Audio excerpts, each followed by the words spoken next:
Yeah, I do. Push underneath this thing. Wait, how do I use it? There's a lever. Okay, here it is, right here. When you're sitting on it, lift that and it'll lower. Oh, I see, I see. This one? Ah. Thank you. You're welcome. Hi, how are you? Good, how are you? Good, nice to see you. Good to see you Supposed to be a too. third Would it be person all right here. if And the I- third person may come. He's not gonna be speaking during that time, but just. Thank you. Okay. Okay.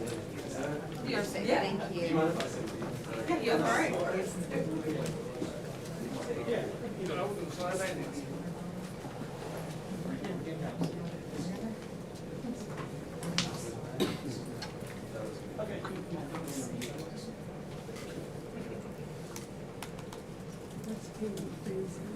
Cool. Gorgeous. She was on that great video. She was on great show.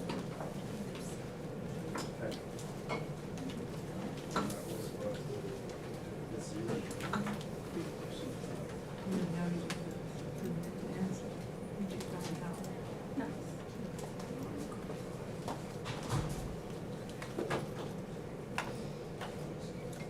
These together, a few people got their phone. Okay. Everybody ready? And flag. Okay. I think we have everybody here. Sorry, we're starting a few minutes late this evening. Good evening. Tonight is Monday, May 9th, 2022, and I'm calling this meeting to order.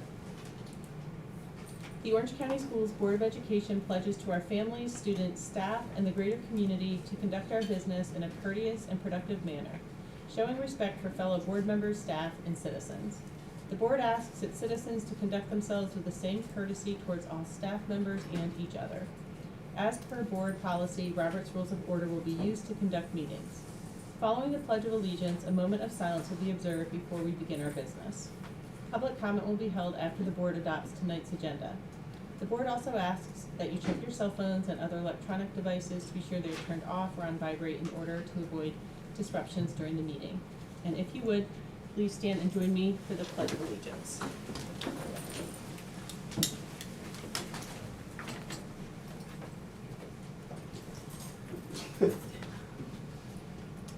I pledge allegiance to the flag of the United States of America and to the republic for which it stands, one nation, under God, indivisible, with liberty and justice for all.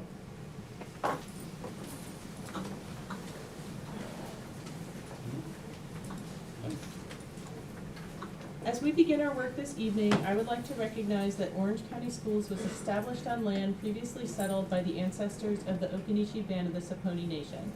This board has made a commitment to honor and respect the heritage of Indigenous and all members of our OCS community, to work to undo decades of racial harm, and to build to the best of our ability a community that fosters a sense of belonging for all of our students so that they may thrive and succeed. Please join me now for a moment of silence.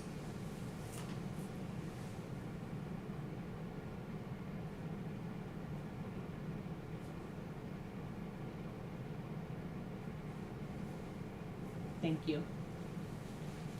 Now I will pass to Dr. Felder, who's going to lead us in a recognition this evening. Indeed, I am. So good evening, Chair Doyle, to the entire board, to our students, staff, families, and other members of the community. Indeed, tonight we have one recognition, and that recognition is for Mr. Xavier Adams, a teacher at Orange High School, and known to his students as Mr. Xavier. As you know, Mr. Xavier was named the North Carolina Center for the Advancement of Teaching 2021 Prudential NC Beginning Teacher of the Year in a very special ceremony at the John W. Bardo Fine and Performing Arts Center on the campus of Western Carolina University on Thursday, February 17, 2022. He received a number of well-deserved prizes from the North Carolina Center for the Advancement of Teaching for this honor. He was also recognized at the February 21st board meeting. So he's being recognized again tonight by Dr. Karen Summer, Deputy Executive Director for the North Carolina Center, for the Advancement of Teaching, who is joining us tonight with Mr. Brock Womble, Executive Director, and Miss Emily Langdon, Development Associate. So at this time, I'd like to turn the floor over to Dr. Summer. Thank you Sure. very much. Welcome. NCAT, the North Carolina Center for the Advancement of Teaching, provides free professional development for North Carolina educators, and we do that every week throughout the year. About 3 years ago, we started a Beginning Teacher of the Year program to recognize and honor those beginning teachers. And boy, could you imagine, this was pre-COVID, so I cannot even fathom what it is like now. We knew that the stakes were high even then. So we've done this for 3 years, and essentially each district or charter school across the state may nominate one person who has had a solid, strong, successful first year of teaching. That teacher must be employed in the school district that second year when the nomination starts. And then we narrow down from all those 100+ nominations to regional finalists, where the regions select, and we end up with 27 finalists who come to Cullowhee for a week of professional development. What's fascinating is that these 27 finalists who know the stakes are very, very high. You mentioned the prizes. Through private donations and funding, we are able to offer those prizes for that beginning teacher winner. But during that week, they come together, and it was like watching a family, and it was fascinating to watch them cheer each other on as they went into their interviews. It was beautiful that week. It's been beautiful since then, and I have to tell you that Xavier has done an extraordinary job, not just in the classroom, and that is monumental in and of itself, but he is leading this cohort of folks from across the state. They look up to him, they seek out his counsel, and we are so appreciative of that. That's a side benefit from this program and a recognition event that we could not have even fathomed, so we appreciate very much you doing that. Just a couple of comments, some things that I don't think I've had a chance to share before about and from Xavier. One of the things that he wrote in his portfolio, the essay question asked him to address advice you would give to a new first-year teacher. And he said something that was really profound to me. For the most important part of your job, you are enough. As you are, you can show up every day for your students by extending them the compassion and care that they need simply by creating the opportunity for them to be heard, respected, and cared for in meaningful ways. That sure makes a mama heart proud, I can tell you that. And from a parent.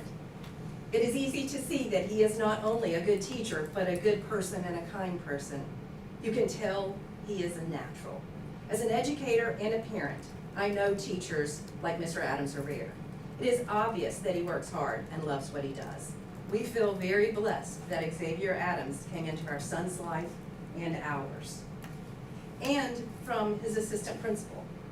There are characteristics and traits that good teachers almost universally possess. Passion and authenticity can create excitement around content.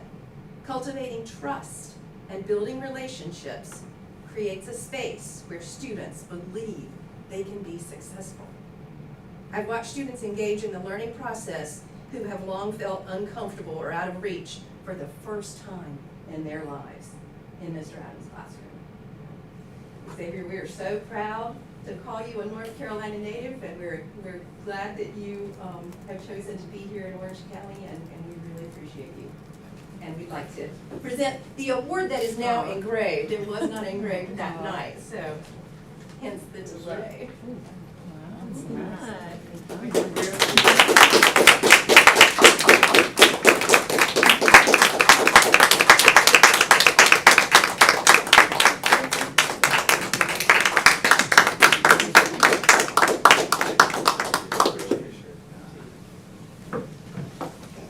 And you may notice that Xavier brought a student with him as well, so that's Yes. very, very exciting to speak to us. Absolutely you do. First, I want to extend deep gratitude to Dr. Summer, Dr. Womble, Ms. Langdon for making the long trip all the way from Cullowhee.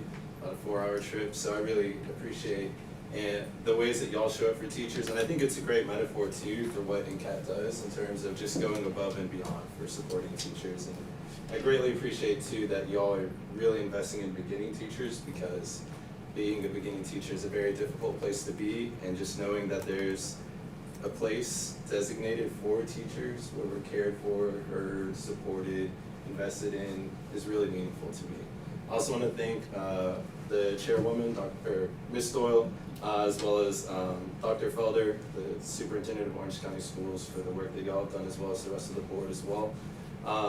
This evening, I've invited 3 of my students to speak to the board about their perspectives. Unfortunately, 2 won't be able to be here this evening, but part of the reason why I was interested in having them share their thoughts and reflections with the board is because each of them are seniors that will be graduating this school year, and I feel as though their perspective as folks that have kind of been brought up in the Orange County school system is something really worth listening to.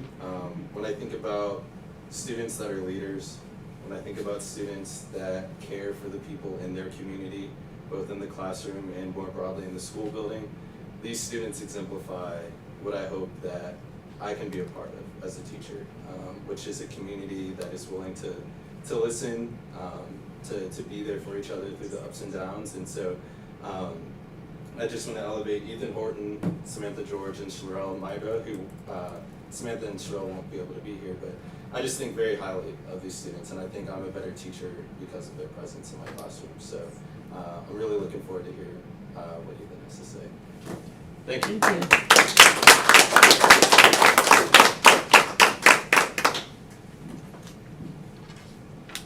I just wanted to say I do appreciate the hedgehogs endorsement on here. Color there. Best robotics team in the state. That's right. All right. Well, Chair Doyle, that concludes our recognition for this evening. Okay. And congratulations again, Mr. Xavier. It's a privilege to get to recognize you tonight. Do I have a motion to adopt tonight's agenda? So moved. Second. Motion for Mr. Atherton, a second from Ms. Hauser. All in favor? Aye. Any opposed? Okay. So we will go right into public comments. Now is the time for public comments. After each speaker has been recognized, they will have 3 minutes to speak. The board will not have a discussion with any speaker. No profane or vulgar language will be permitted, nor personal abuse against any person. Any speaker that uses threatening language will not be permitted to continue. Public comment should not address any specific confidential student or personnel matter. Complaints concerning any specific employee or students are not permissible during public comments. Speakers must conclude their remarks at the end of their 3 minutes. And our first speaker tonight, as Mr. Xavier mentioned, is Mr. Ethan Horton.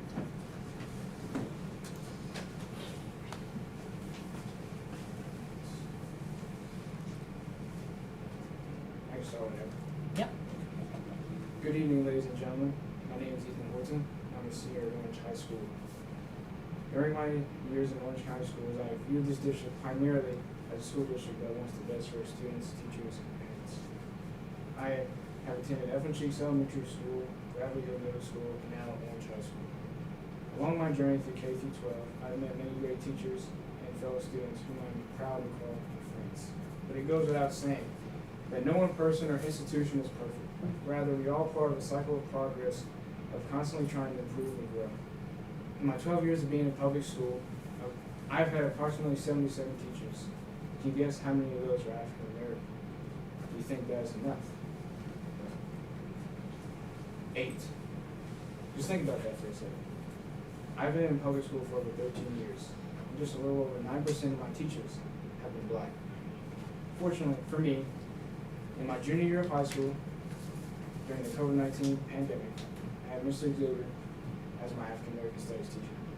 He is an amazing teacher and an extraordinary man. He is someone who actively engages with students, whether they take his class or they do not.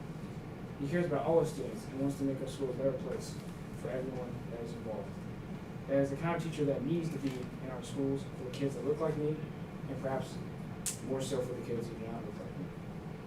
We need good role models, someone who just cares about us as individuals and people, and who brings diversity to our school and our school district. I came here to say that representation most definitely matters, and it matters to me. Thank you all very much. Thank you so much.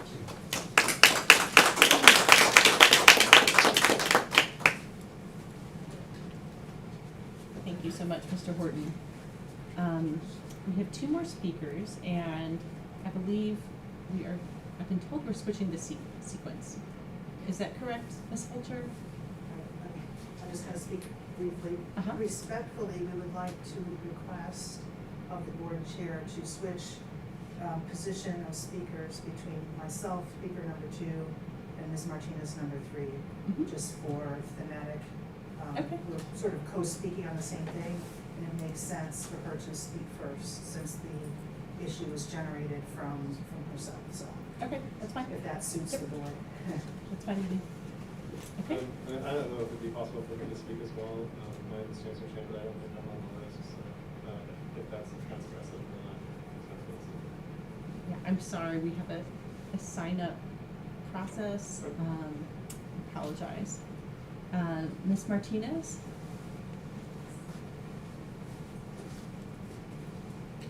Good evening, OCS board members and Dr. Felder. My name is Hetzko Martinez, and I have 3 children in the Orange County school system, and I'm here to read a letter on behalf of our Latin community.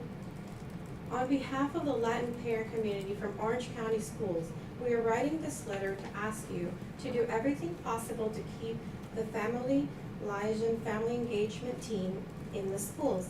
We know that 2 of the incredible valuable members will leave the school district because the salary is not enough to make ends meet. We are the Latino parent community in OCS, and we are very disheartened to hear this news. For the first time ever, many of our families engaged within the school systems, and we are starting to form relationships with our schools, as well as trusting our schools, because we are seeing the positive changes you are making to support underserved families. The high level of work that the Family Liaison do is great. They promote parent education, facilitate family-school relations, as well as provide solutions for students' family issues. They are giving us 24 hours a day assistance. Their stress is high, but for the first time, we feel that our voices are being heard. For the amount of work they do, we believe they deserve better pay. They speak our language, understand our culture, and we have a clear communication with them. For the first time in so many years in the school systems, we notice the positive impact of our Family Liaison team in the schools. We would like to keep moving forward for a better future and not backwards. Each Family Liaison is very valuable. They send school information daily and assist us with everything. Please revise and prioritize their salary, as their presence and support are much needed in the school system. Please listen to us, help us, and support us. Thank you. I have here 157 signatures from our Latino families that I'd like to turn in. We will also email a lot more possible. These are support letters and signatures as well I'd like to turn in, please. Thank you. Just this and this. Thank you very much. Thank you so much. Thank you. Ms. Nan Fulcher?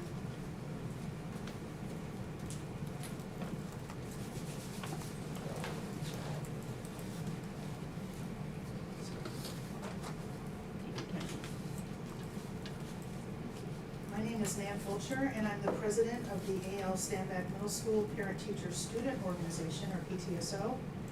The members of the board may or may not be aware that several schools' PTSOs have been unable to recruit enough officers and may be forced to disband, perhaps permanently.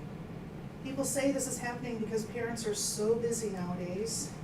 I believe there's another factor at play, specifically the differences in language and culture that exist in our community.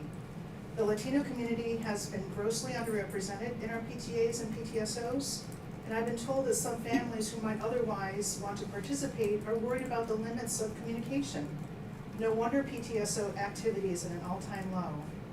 That certainly seemed to be the case for Standback's PTSO. That is, until our family liaison became involved. our district specialists to facilitate school-to-home communication, and of course, in our district, that's primarily Spanish language. Once Mr. Bustamante began providing translation for the PTSO meetings, our attendance shot up dramatically, with fewer barriers, along with the generous spirit of Ms. Martinez, who just spoke, who agreed to serve as Latino community liaison to the PTSO. We have been working to optimize outreach to Latino families, and next year we will continue our planning to hear new voices and plan new special events. The PTSO recently had enormous success with the only event we've been able to hold in over 2 years, a campus garden workday with at least 30 people attending. Significantly, the vast majority of people who attended identified as Latino. The following week, for teacher and staff appreciation, our families provided a fantastic buffet of Latino specialty foods and snacks.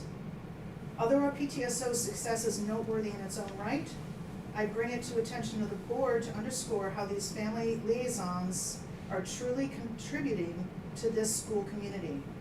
And let's also underscore the significance of family involvement.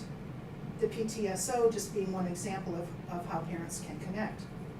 Family involvement correlates with academic progress and student achievement. Children are more motivated, they feel more connected to their school.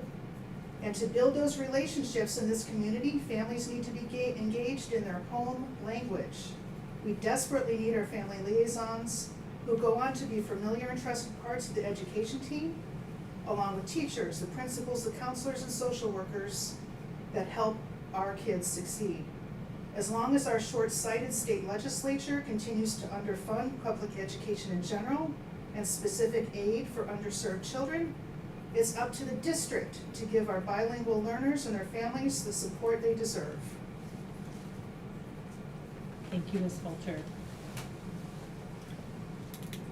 For anyone who did not have a chance to speak tonight, we do receive written public comment up until midnight, and that gets posted with our meeting minutes. Okay, it is time for board comments. And I have a short comment. I'd like to start off with, tonight is May 9th, and May is Mental Health Awareness Month, and many of us are wearing green throughout the month to recognize that fact and to show our support.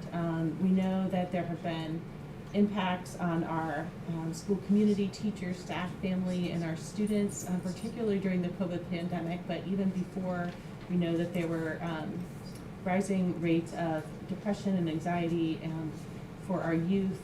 We know that disproportionately these challenges impact our girls and our students of color and our LGBTQ students. And so I just want to express again my personal commitment and our desire for our board to continue and our district to continue to build safe spaces that support all of our students, staff, and families. Hillary, do you have any comments? No comment this evening, thank you. Bonnie? I just want to thank our speakers tonight for bringing voices that we don't usually hear from. So thank you so much. Thanks, Bonnie. Will? Thank you to the speakers for coming out. It's fantastic to hear. Just one quick one that I wanted to bring up was the Orange High School Theater Band with support from Strike Anywhere Performance Ensemble through a grant did a wonderful pop-up theater performance throughout different parts of Hillsborough, and it was phenomenal to watch. It was just amazing. I learned that they had got the grant to allow this performance. They originally were going to have 3 performances, but based on the weather, they ended up having 1. And we all had umbrellas, but it was just wonderful to see the interaction of history of Hillsborough at the same time, seeing the students and the bands and just the collaboration. It was just wonderful to see our students and the community engage in that way, and I just wanted to share. I hope we can do more things like that in the future. I do realize there was a grant, but it was wonderful to see. Thank you. Okay. So our next item is our consent agenda, And there are 5 items on our consent agenda. The first one is minutes, but I believe we are delaying those, Dr. Felder? That's correct. Okay, so, and we have a revised personnel report this evening. Also, another item is approving the monthly mask face covering recommendation, which is to continue what we have been doing through the end of the school year. There's also the Partnership Academy Alternative Learning Program DPI certification and school bus transportation fuel purchase contract. Are there any items that board members would like to move to the regular agenda for further discussion?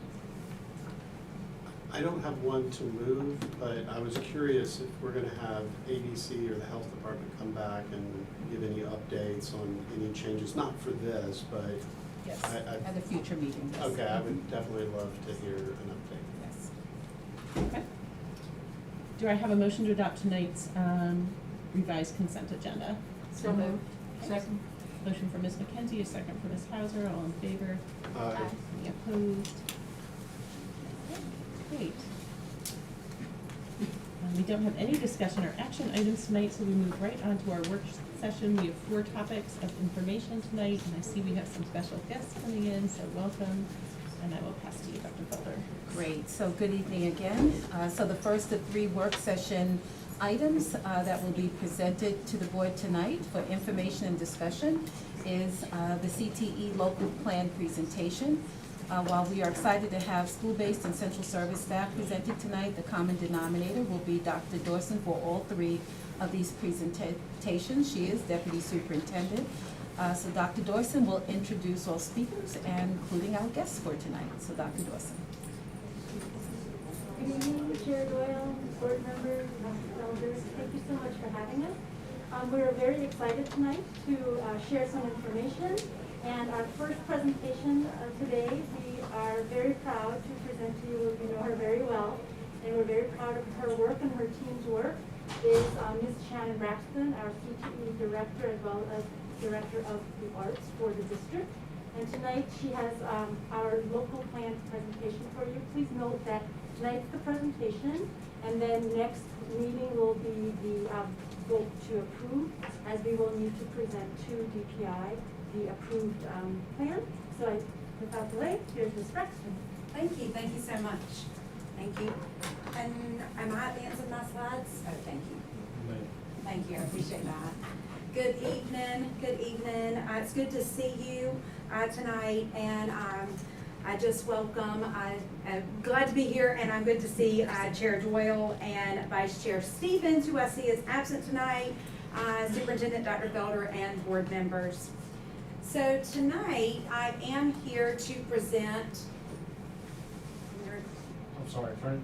There we go, had to turn it on first. So tonight, I am pleased to stand before you representing and advocating for all career technical education staff and students in Orange County. And it is that time of the year when we present the CTE local application, which is the district's planning documents and the application for CTE state and federal funds. Linked in the board abstract tonight are PDF copies of the local applications, part 1 and part 3. And once approved by the board and the State Board of Education, it will become an agreement between you and the State Board of Education. This is a necessary part of the State Board of Education's accountability to the General Assembly of North Carolina, as well as the United States Department of Education. The assurances that are in the abstract attachment signal the local public school unit's capacity to carry out the state and federal legal requirements and the policies during the time frame of the local plan. This local plan for Perkins 5 is a 2-year plan for school years 22-23, 23-24. At the next board meeting, this local application will be on the consent agenda for your vote. As stated, this is our local application to receive state and federal CTE funds. Once approved, we will have to follow Perkins 5 required uses of those funds. And we have planned for and meet these requirements as on your screen tonight. When the CTE local application is approved by the board and the North Carolina Department of Public Instruction, Orange County Schools will receive 3 pots of money. We will receive one, which is the months of employment, or MOEs, and that's the allotment provided to the district for the employment of our CTE staff. Each MOE, or month of employment, equals 1 month. For example, a CTE teacher that's a 10-month employee would be 10 MOEs. We receive dollars in 2 pots. One pot is 017 federal funds, and we get 014 state funds. I'd like to point out a couple of things on this slide tonight. Our federal dollars did increase in 21-22 slightly due to the reallocation of unspent funds statewide during COVID. And state dollars have remained pretty consistent until last year, or this school year. In January of 2020, the state allotted additional funds specifically for the purchase of credentials. We received just under $52,000 extra January 27th, 2022. And due to some of our vacant CTE positions, we were able to convert some of our unused months of employment to dollars. I'd like to note that in the CTE Monitoring for Compliance audit in November of 2021, one of the recommendations from that audit was to continue to upgrade old and non-compliant equipment, and using those unused months of employment really helped us get some of that work done this year. To ensure that our CTE offerings and opportunities and budget expenditures all stay relevant and connected with the industry, legislation requires that we have a Business Advisory Council. Our Business Advisory Council chair is Mr. Ty Wynn. He is the co-founder and CEO of Active Solutions, and he serves on the Chapel Hill Town Council. We also have a vice chair, Ms. Cte Concentrator, who was not able to be with us tonight, but sends her regards. She is the vice president for external affairs for the Chamber for the Greater Chapel Hill Carborough. We also want to make sure that we show appreciation to our formal Business Advisory Council chair, Mr. Jim Parker of Summit Engineering, for his many years of service. We've hit the ground running with this new chair and this new vice chair. As we already had a great working relationship with their instrumental work in our inaugural program of the Summer Careers Academy. Our relationship with Cte Concentrator dates all the way back to 2019, when the county commissioners commissioned the skilled trade study. And so the Summer Careers Academy is that new registered youth pre-apprenticeship program in joint partnership, Orange County Schools, Chapel Hill Carborough City Schools, and that funding comes from the North Carolina Education and Innovation Work Commission, and we got matching funds from the William Keenan Charitable Trust. I want to share a special appreciation to Mr. Wynn for being with me tonight, and all the leadership in initiating the work that has resulted in the creation of the Summer Careers Academy. It was one of his visions that is making this opportunity available for our young people. And so just to share a couple of words from the Business Advisory Council, Mr. Ty Wynn. Good evening, everyone. Thank you so much for having me. It's a pleasure and an honor to be here speaking to you tonight, I guess in my role as chair of the BAC, as we call it. And I think it's fitting that we're called the BAC colloquially, because it seems to me that we're the backbone of our local workforce, helping prepare the next generation of talent for driving our local economy.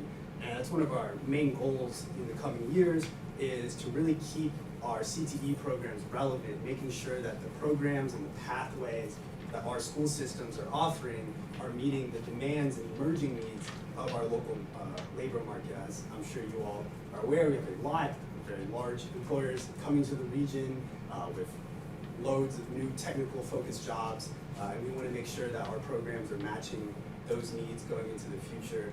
And one of the biggest initiatives coming out of that is the Summer Careers Academy, the SCA, as we like to call it. And we are super excited about this program. We had over 40 students apply in our inaugural cohort. Our hope is that we'll be able to take 20 of those, I believe. 20? Yeah, we're taking 20. We're taking 20. And so we are super excited about that. One of the main reasons we started this program was to offer a pathway for students from underserved backgrounds. And I don't know all the numbers off the top of my head, but I do know that a majority of our applicants were students from these backgrounds. So we know that the need is there, we know that the interest is there. We have over 20-something employers, local employers signed up to participate with more at the ready to take on students. We actually had more employers than, the students and funding and all that, but that's all the details. That's Shannon's job, not mine. But I'm just here to extend my thanks for your partnership tonight. We, are using your facilities for the Summer Careers Academy, and without that partnership, it wouldn't have been possible. So I thank you for that, and we will continue to ask for your support going forward, and that support will be essential in our success and helping these students drive our local economy. Thank you. Thank you, thank you. I'm just gonna say something. Shannon, we didn't practice this. I just wanna share a special appreciation because I've been in this business a long time and helped actually to create such initiatives. But I didn't get to work as closely, and Shannon was our representative, and thank you for that, Ms. Braxton. But to watch his leadership and how he pulled together true grassroots initiative, it was an exemplar of how this type of work should and can be done. So I just wanted to say thank you very much and really supporting our equity work as well. Thank you.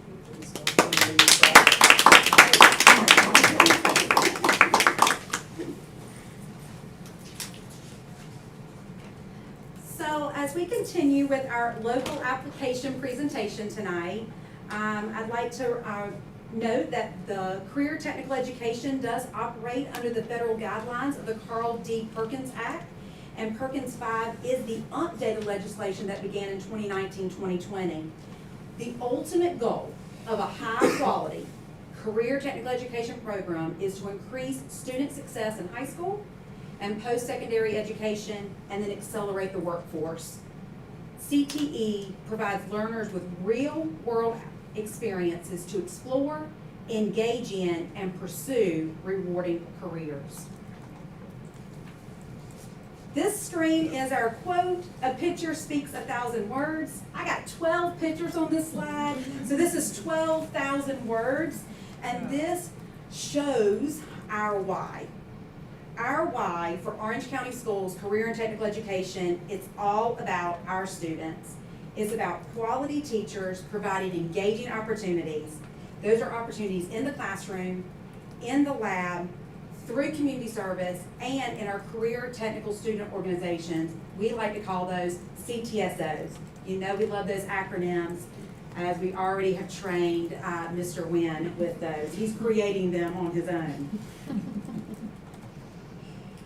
So when we began writing the CTE local application, it all starts with conducting a comprehensive local needs assessment, or a CLNA.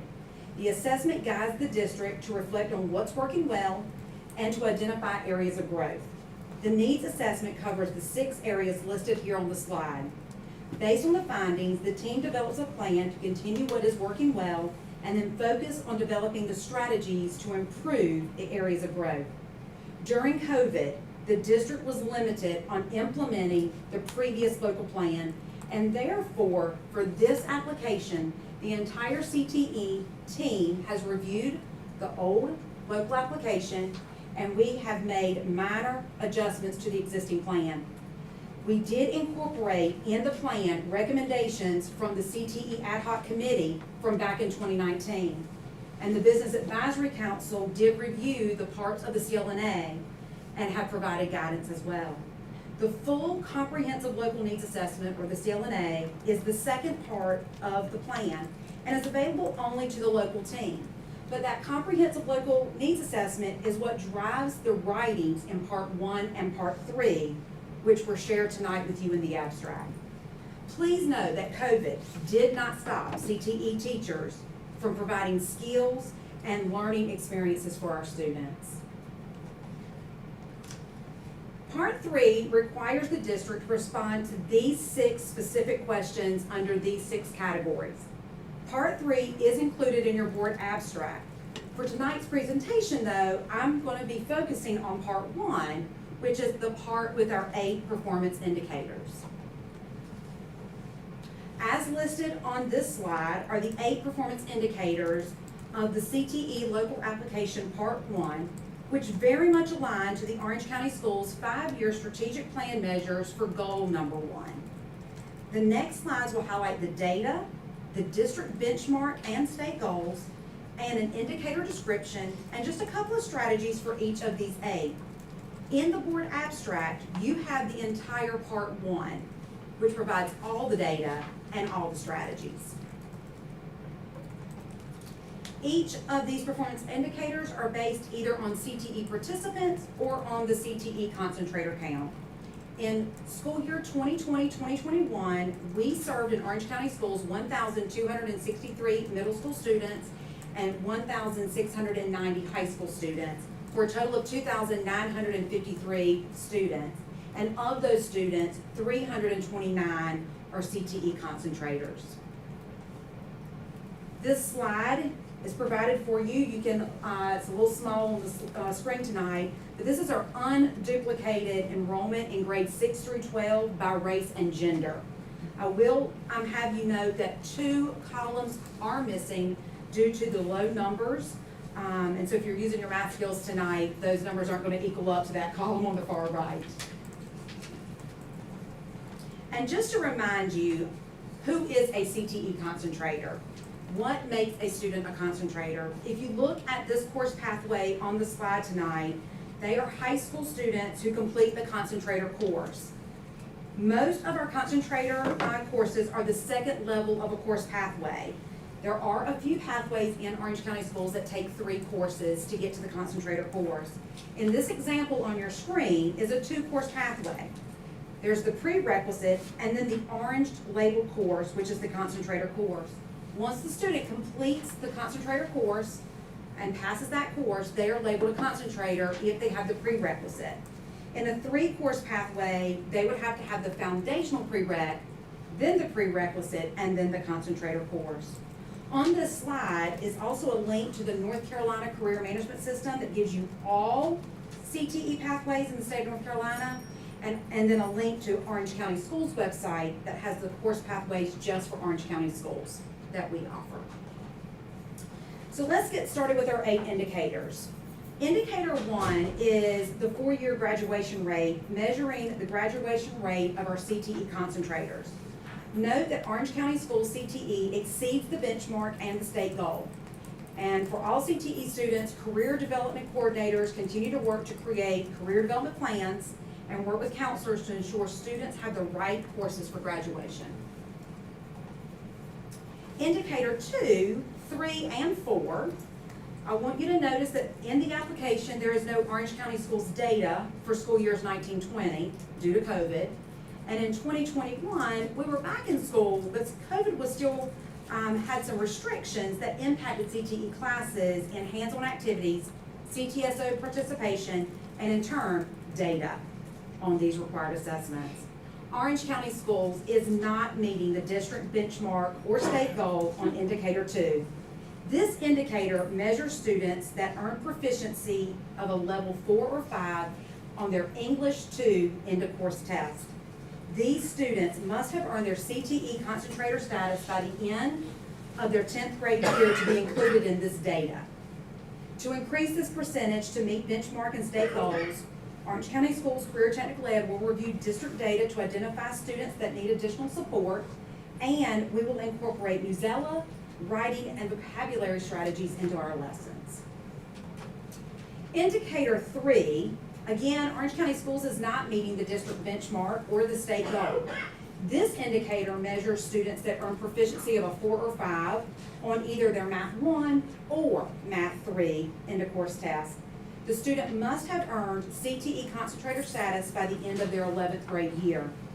To increase the percentage to meet our goals, CTE teachers will review district data to identify students that need additional support, and CTE teachers will incorporate math strategies in lessons that align using the assistance of our mathematics department. We have already begun work with our math district facilitator to connect CTE course standards to math strategies and will provide instructional support to our CTE teachers throughout the year as they scaffold those strategies for their CTE students. Indicator 4 is Orange County Schools is meeting the district benchmark and state goal. This indicator measures students that earn proficiency of a level 4 or 5 in their biology EOC. Students must have earned concentrator status by the end of their 11th grade year. To continue to meet this goal, CTE teachers will focus on vocabulary skills of prefix, suffix, and root words. And I do want to just stop and highlight that on each one of these slides, the picture was chosen strategically. These are our CTE students that are using this type of data in those classrooms. So that is not in the biology class, that is in the ag, animal science class. Brenda would really love this. Indicator 5 is CTE concentrators 1 year post-graduation, and we're looking at these CTE concentrators 1 year post-graduation. Are they in a post-secondary school? Are they employed? Or are they in the military? Our career development coordinators and CTE teachers contact every CTE concentrator in early spring and ask a series of questions 1 year post-graduation. Orange County Schools meets this indicator. To continue to meet the indicator, we will continue to use our career development plans and senior surveys to collect student contact information, and they will be updated during the senior year. And students will be encouraged to participate in College and Career Promise courses, or CCP, so that they can begin earning post-secondary credit before leaving high school. Indicator 6. This indicator is for our non-traditional program enrollment. Notice that we are slightly missing our benchmark and state goal. This indicator measures CTE concentrators in concentrator courses designated as non-traditional pathways. There is a state chart that outlines the courses and the non-traditional gender. In our county, in Orange County, we offer non-traditional for female in all 4 of our ag pathways: core construction, Adobe, fire tech, law and justice, woodworking, and Project Lead the Way engineering. For males, non-traditional are our Foods 2 class, our apparel, accounting, Excel, and hospitality and tourism. We have several strategies to reach our benchmarking goal. One of those is to recruit, hire, and retain non-traditional staff in these identified pathways. Seek non-traditional mentors and guest speakers, job shadowing and internship opportunities. Support non-traditional students that are in a level 1 class so that they continue to that level 2 concentrator class. And also collaborate with Durham Tech. They have just received a grant through the National Science Foundation called The Power of Us. And the whole purpose of that grant is to promote females in male-dominated pathways. Indicator 7. This data is extremely hard to look at. It's extremely hard to look at because Orange County Schools does provide credentials. COVID, remote learning, and hybrid settings really hit this performance indicator hard. In 2018, on this slide for performance indicator 7, we were at 10%. In 2019, we dropped to 5.2. And this year, this credential for 2020-2021, we were less than 5%. This indicator measures CTE concentrators' achievement of industry-recognized credentials outlined by DPI.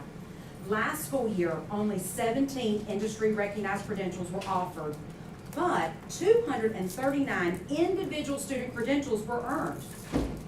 Our data as of today for this school year shows that we have 381 individual student credentials this school year. The school year is not over, so more credentials are still being offered, still more credentials are going to be earned. This semester, thanks to that January 27, 2022 allotment of just under 52,000, we have increased the credentials that we're offering to 33 credentials. A couple of strategies to continue to strive for this goal is we're going to begin offering a credential in every level 2 CTE course, just as we're doing right now in the spring semester. We're going to ensure that our CTE teachers are prepared to offer that aligned credential, at every level two class they teach. And we're gonna ensure that the credential we offer is on that specified listing from the Department of Public Instruction on their credentials by course document. These are the 33 industry recognized credentials that we're offering this spring semester, thanks to that increase of funding. I just would like to take an opportunity to note that these are not specialized credentials for students in high school. These are the industry recognized credentials that employees are taking in the industry, and our high school students are taking those credentials. Last performance indicator is performance indicator 8. And this too is a hard one to look at because COVID and remote learning has really impacted this indicator negatively. This is our student testing data in CTE. It measures Cte Concentrator's technical attainment on CTE post-assessment and performance-based measures. We're gonna use these strategies to help improve the results, and that's to continue to have staff have pacing guides to ensure all standards are covered throughout the course of the semester. We're going to have staff incorporate those test-taking strategies and use those aligned release bank test questions to make sure what they're offering in the classroom aligns to those state CTE post-assessments and the performance-based measure. And we know that the strategies for improving literacy in math in indicator 2 and 3 is also going to positively impact this indicator as well.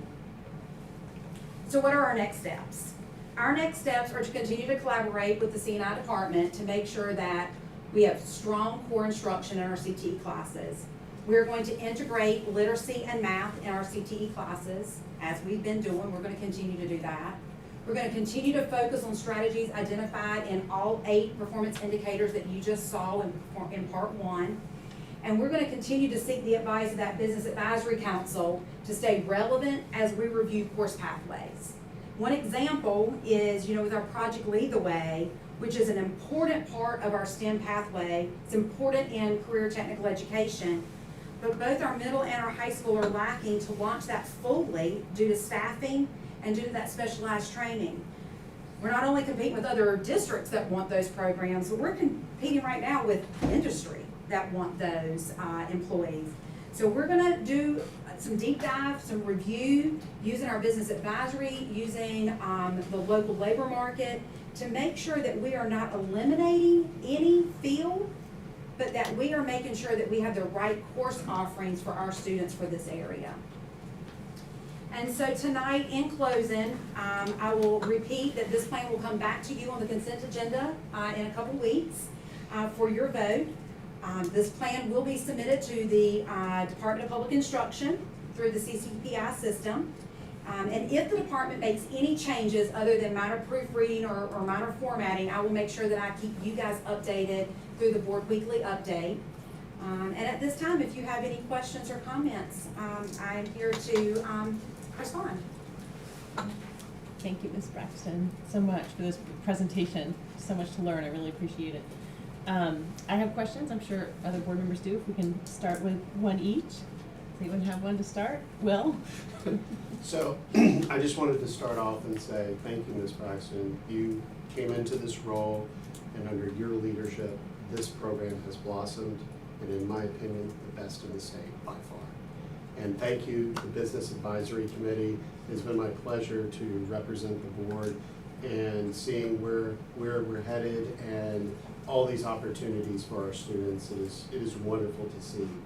And I just know as we get students back in the classroom and they're able to do this, I'm looking forward to seeing the signing events that we used to do, and also love the updates that y'all send us on what's going on to actually see the students. And it was my absolute pleasure to go to Cedar Ridge one afternoon after school, students still in the building welding. And many of them weren't in the class. They were just there to learn it. And that's what it's about. When you find that spark in a student, they're life learners. So thank you. Thanks, Will. Other board members? Bonnie? I just thank you. It's a great presentation, great plan. Really love the whole structure of it, so thank you so much. And this is just a curiosity question, you don't have to answer now, but do we track how our kids that are involved in CTE do versus our kids who are not, in terms of academics? Not so much, right, other than the graduation rate, that's done statewide. And then, of course, we do look, when you look at the CCIP system with performance indicator 1 through 8, you will see the data of our Cte concentrators. And I guess we could pull that up and compare that to the district data to do that, but that's not necessarily been something that we've done. It'd be interesting to see, because my guess is your kids are doing great. Hillary, do you have any questions? I just echo my thanks. We have come a long way in a short period of time, and I appreciate everyone who has put so much into this program. So thank you very much for a wonderful presentation. I have two questions. One, I'm really excited about the Summer Career Academy and that reaching a group of students and former students that we may not have reached successfully before. So again, I appreciate Mr. Wynn's leadership and your collaboration. I'm so excited to see how that continues to develop. I really appreciated the slide, I believe it was slide 26 for us, on the demographics, because I was curious about that, and so I appreciate that you brought that in, and I was just sort of looking at trends in terms of increasing our female students participating in CTE and looking at some of our different student ethnicities, and so just kind of doing some rough numbers in my head, but do you have any comments on the trends or like ways that you were trying to build up certain populations? And I appreciate what you also said about wanting to partner with Durham Tech and their Power of Us program. Right, so that's a brand new program. They wrote that grant last year, and we were a part from the beginning on that, the Power of Us. That was something that Orange County Schools CTE Director, Chapel Hill Carborough CTE Director, and Durham Public Schools, since we are all served by Durham Tech, we're a part of that. We didn't actually write it, but we reviewed it, we gave feedback. And that program is specialized in focusing on females in male-dominated careers and course pathways. But just as that happens, it has the exact effect with males and female. It's not the way the grant's written, but we've already talked about how that's going to impact. And they plan to partner here in Orange County Schools, Chapel Hill City Schools, and Durham Public Schools to bring those program areas to our schools and promote them here. And that's what it takes. That's what it takes here to promote the females, the non-traditional pathways, is promoting that. And so if you go back and look at the pictures, if you'd have given me an hour or 2 hours or 3, or a whole afternoon, there's so much I want to tell you. And it was very difficult for somebody to cut the words that I want to say, because I want to tell you the whole story about every picture on every slide. But that's what it's. Not me. That was not me. I was cutting, yes. But I wanted to, because that's what it takes. If you go back and look at the pictures, there is a male in the foods class promoting that. There is a male picture of a student that is in the apparel class. And it takes that promotion, and it's that one student, and then 2 students, and then 4. And that's what changes these numbers. And it's that positive promotion. Yeah, and just to tag onto that one more time, I hope that this can be an opportunity for speakers in our schools. This is something that's come up, we've talked about throughout the year, speaker forums and having people come back and speak to our students and offer that role model example for them. Ms. Brexton, can you speak to the speaker series? Yes, so we do offer career speakers in our high schools specifically and at the middle schools, and they come in different paths. So our career development coordinators are always looking for career speakers, and they are then advertised to everyone, and they're usually done during flex time or during the lunch period, so that all students that can be a part of that. And then the career development coordinators target the students who have that on their career development plan, which is why career development plans are so important, because if they have a guest speaker that's coming in on a software program, any kid that has that on their career development plan, the career development coordinator can really reach out to those students, but it's promoted to all. And then of course each individual CTE teacher is challenged to find that local business that is connecting their students to industry and bring those people into their classroom. And so, of course, in that situation, it's offered to the kids that are in that classroom, not necessarily school-wide. COVID has impacted that quite a bit. And one of the positives, though, is that there have been lots of speakers that have been zoomed in. We're back in class, but the speaker's on that screen. And then that allows us to have a little bit more reach, and we're not confined by the employee or the guest speaker's time. They can zoom in for that 15, 20 minutes of a class. They didn't travel here. They didn't stay here all day long. They can come into all 3 of those teachers' classrooms throughout the course of the day from their office. And so we're going to continue to see that happening, even though we're lifting some of our COVID restrictions. But we're going to continue to promote that, because that's really what's important. One point I'll make based on your question was, in talking to the students, especially like in FFA, that group encourages people to do other things. Like, for example, last year, one of the awards went to one of our female students for welding. And just acknowledging she was welding in aluminum, I know a lot of people don't realize how difficult that is. But it's just showing that some of these support groups that we have, that students are in, are helping that discussion and saying, hey, why don't you try it? Hey, there's a speaker coming in, or hey, have you considered it? So I see those because a lot of students said, hey, I wouldn't even considered it if I wouldn't have been in this group, and we discussed it and then tried it and then after school and said, hey, I want to try and learn more about this because I got the opportunity before I took the class to get a little hands-on. And at the Habitat dedication last Tuesday, it was highlighted that in that construction core class right now that's working on that house, there are 2 females. And Mr. Thurman, the teacher, recognized those 2 females because they would like to have some community service this summer, because Habitat have women builds on homes, and they're going to have some women builds on some of the homes here in our community, and those 2 students are going to volunteer this summer from what they've learned in the class. So that, again, is that promoting. So you got 2, so maybe next year we have 4, and then maybe next year we have 6. So it's that constant ripple effect to get more involved. Any other questions? I have one more about other people. I could speak all day about this, so I'm just gonna hold on.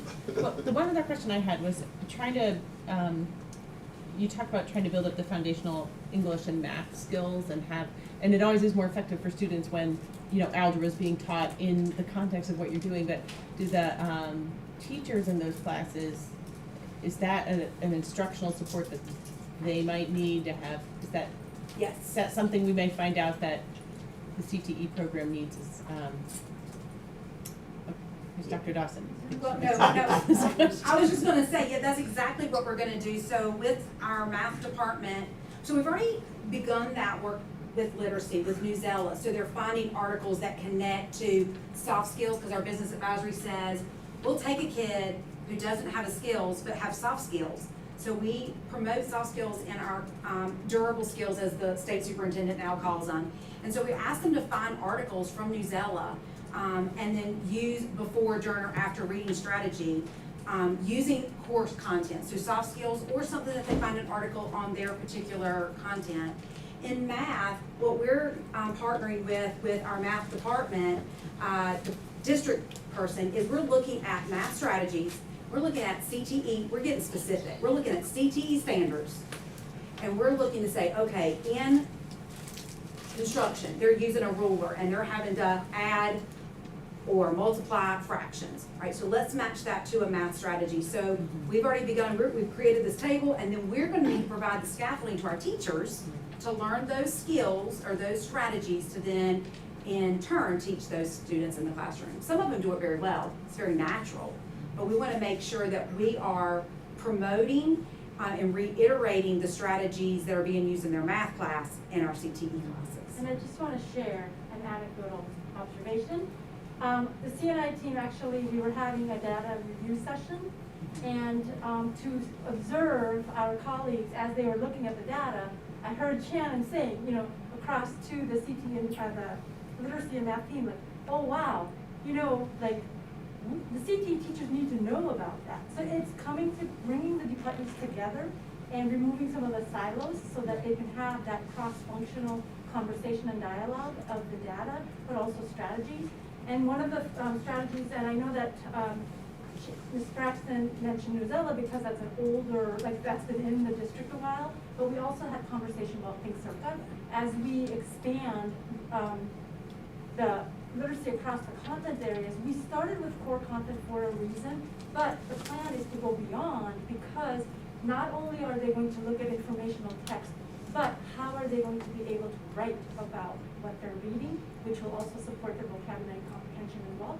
So Think Circa is another really relevant and very important strategy that we will be implementing. As you know, you supported that for us, so we really appreciate that. That is another way that we are integrating the literacy skills, which is critical thinking, but more through writing, which will really help our students develop that in CTE.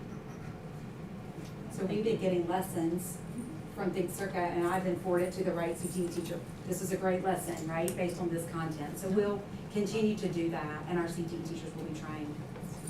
Thank you so much, Ms. Braxton. Go ahead. Just one last thing is, I think one of the key things and advantages we have is starting in middle school, right? Where students get that experience, get some insight to it, and then know they can continue on in high school.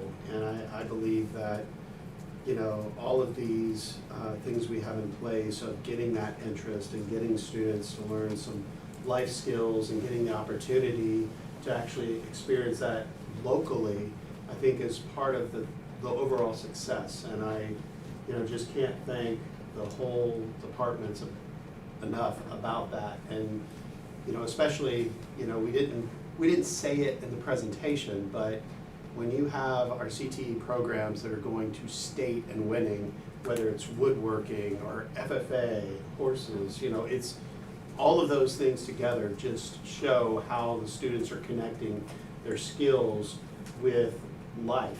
And I think it's so important that we start younger. So thank you all. Thank you so much. Thank you.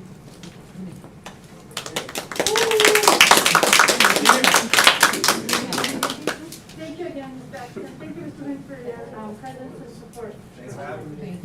Good night. See you. So I think next we have, right here. Excellent. So next we have our Executive Director of Curriculum Instruction, Dr. Gannon, with very special guests tonight who are our teachers, math teachers from our middle schools, to come and present to you and share with you some of the work that they've done as they've reviewed our scope and sequence of our middle school math courses. And so they're going to give you an update of where we landed and the process they used to come to where we are. So, Dr. Gannon. Yeah, thanks.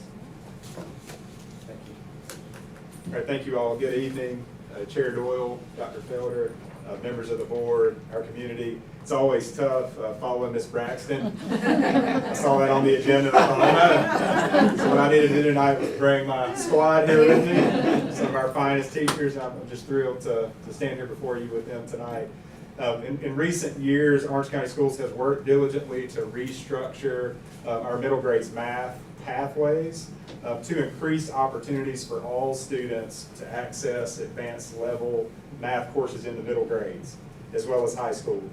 So during the 2021-22 school year currently, leaders from across Orange County Schools district curriculum and instruction team, in conjunction with our middle school teams, which consisted of a cross representation, as you can see, of teachers, specialists, administrators, created a process for us to assess the current state of middle grades mathematics and its alignment to the new strategic plan. This evening, we are fortunate to have this team of talented and dedicated educators from across our 3 middle schools, as well as members of the District C&I team to provide an update. Claire Capps, 8th grade Math 1 teacher at A.L. Standback. Angie Stevens, in the back here, 8th grade Math and Math 1 teacher at Orange Middle School, as well as Ms. Brittany Pinkney, who's a middle school math coach supporting Gravelly Hill and Orange Middle. Jennifer Parker, who you heard Shannon Braxton reference earlier with that cross collaboration, is our pre-K-12 math facilitator for the district. Ms. Parker could not be with us this evening as planned, but I do want to take this opportunity publicly, and I think it's so critically important to thank Ms. Parker for her leadership throughout this process. Her willingness to really seek and include this cross-representation of voices in decision-making, her keen ability to listen to our families and our teachers in an effort to really understand different perspectives around this topic, as well as her desire to advocate for Orange County schools at all times, and really to formulate solutions that are in the best interest of all learners, is to be commended today and every day. So I want to take that opportunity to do that for Ms. Parker. So this evening, our team will share, as we said, what our process is. There has been the revised course offerings for the 22-23 school year, and our rationale, as well as key considerations for this plan moving forward. At this time, I'm going to step out of the way so the true rock stars can get up here, and I'll turn it over to Ms. Pinckney to share information about this process. Ms. Pinckney. Hey everyone. So the first topic we want to talk to you all about is the process we use in order to develop the course sequence. The course sequence was developed by a team that consisted of teachers from each grade level, principals, AIG teachers, math coaches, and district personnel. This team met monthly from November to March, and during these meetings, the current structure was discussed with a focus on the student experience, as well as the various needs of student groups. After those conversations were had, we worked on developing proposals for the 6th and 8th grade math structure, and the decision was made that was going to be the best for our students in regards to math structure, and also what resources we would need to implement those structures. This led to us creating the current course offerings. Okay, the current course offerings, which are 6th grade math, which all students would take, 6th grade advanced math, which would take place during the enrichment/intervention block, 7th grade math, 7th grade advanced math, 8th grade math, 8th grade advanced math, and math 1.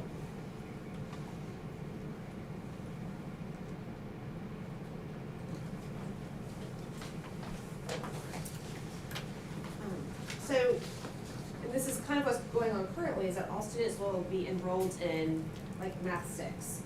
And then they will be offered extension activities in the classroom as teachers can, hopefully with the collaboration of the AIG teacher, to differentiate instruction while they're in the regular ed classroom. And then the advanced math would be offered during the extension/intervention period.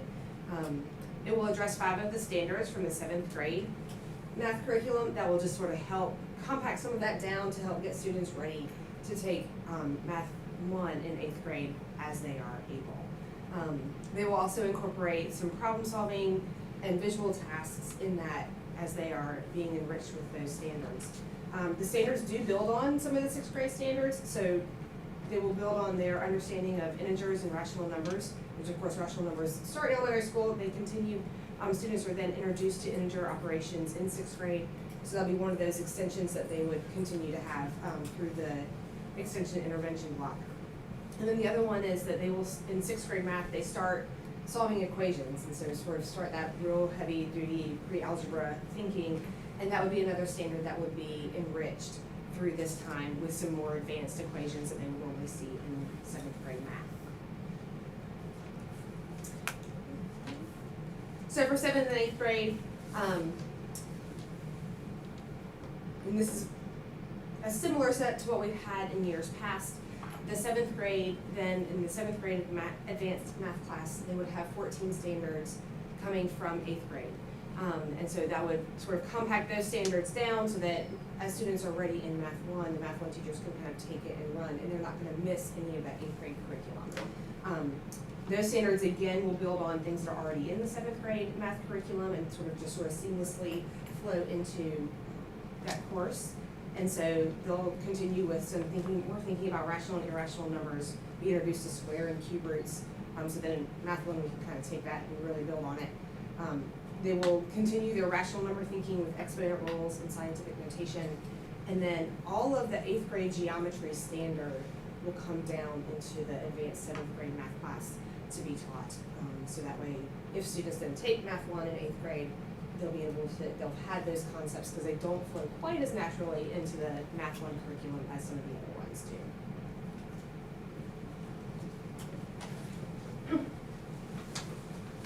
So some of the rationale behind all of these meetings and all of these discussions that have been so great to have is to make middle school math more fluid in placement so that if you get put in 6th grade math, that you're not stuck in the 7th grade math, 8th grade math trap as you go through middle school. That maybe during these great intervention times, teachers can have input on, hey, I see potential here. Can we put this kid in enrichment, math enrichment for 9 weeks and see how they do?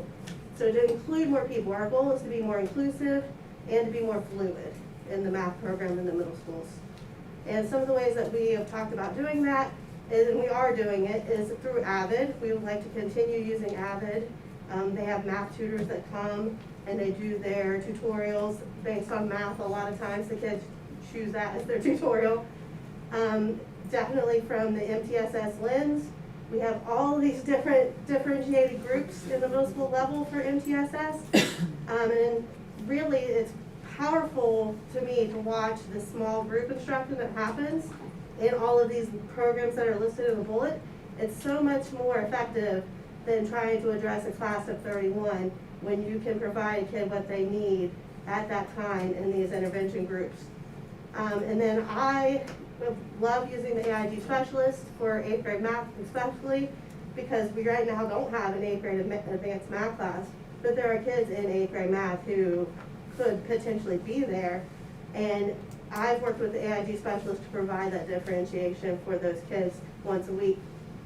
And we have lots of summer work to do, Claire and I, and Brittany. Lots of summer work to do to plan all of these things. And then we want to get as many sorry, I had to take a minute. We want to get as many 8th graders who are ready to take Math 1 to take Math 1 at the middle school level. Because it's a year-long block too. We have time to really delve in versus at the high school level where they have block scheduling.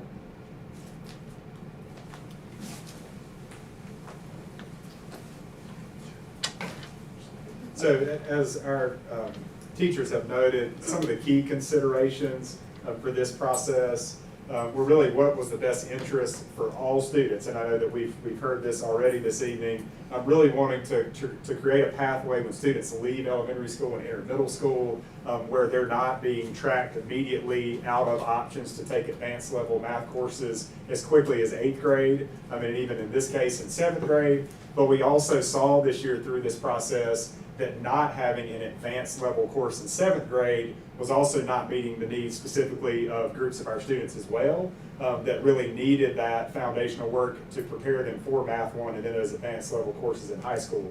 So I think that we tried to find as a team really just the best approach that was going to hopefully get to the needs of all students across the board. And I think the huge part of this process that we want to make sure that we're clear about is this really starts at the core. Okay, and so this summer we have dedicated days where we're going to be working specifically around curriculum mapping. That work has not happened in Orange County Schools since 2015, 2016.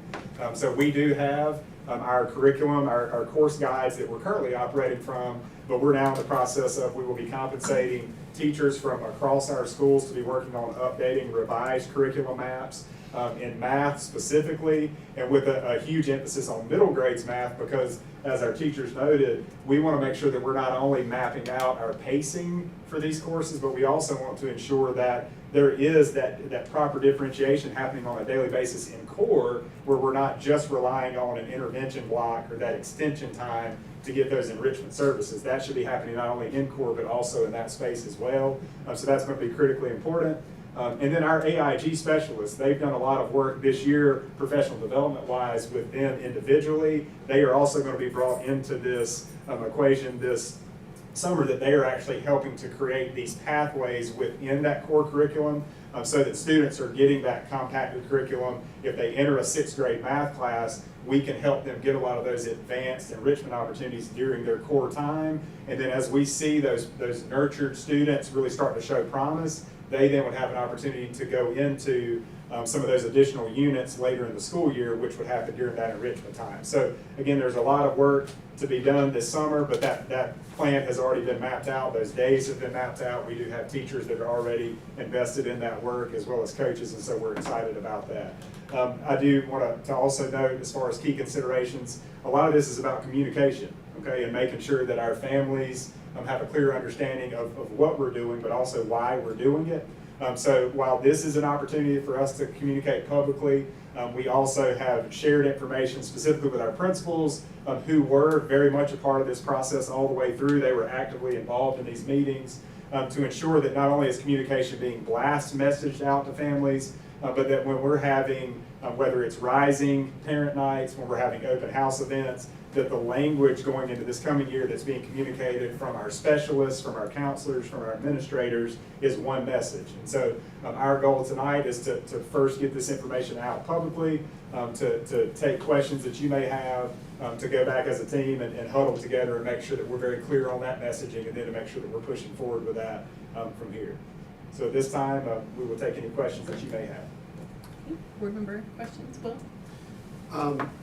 So one experience that I've had, and others have had similar, is not so much the progression at the middle school, but what happens at the high school.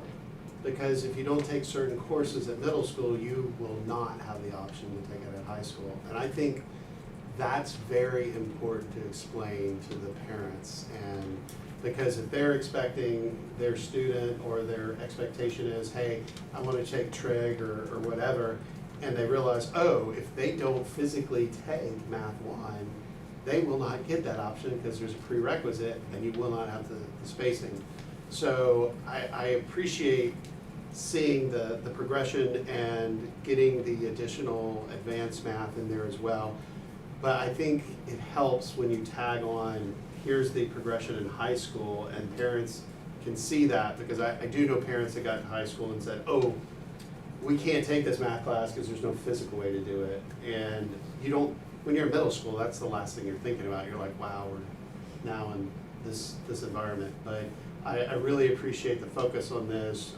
You know, it's definitely one of the things that we hear in the community a lot is, hey, what are we doing to help math? And you know, I'm glad to hear the coaches and the discussions, and you know, appreciate all the focus on it. And if we can somehow get the high school part in there, just so people see the sequence, I think it'll help as well, just so remove that anxiety part. So thank you.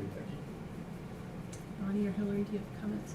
I'm gonna ask just some basic, and I hope you'll, have we forwarded to the team some of the letters that we're getting from parents? Mm-hmm. So, Yes. so you'll see those. I think that there's a lot of enthusiasm for what you're doing in terms of opening up advanced math to more students, and that's fantastic, so thank you for that. There are questions that are coming up about uniformity across schools, about subgrouping, and, you know, how are we defining subgroups? And so just inviting you to pay some attention to that.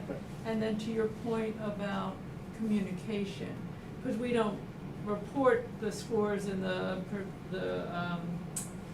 percentiles or anything. The parents don't have that, so to make sure that our counselors are reaching out to parents to say, we really have identified your student for advanced placement, and, you know, work with us. So, but not all our parents will understand that.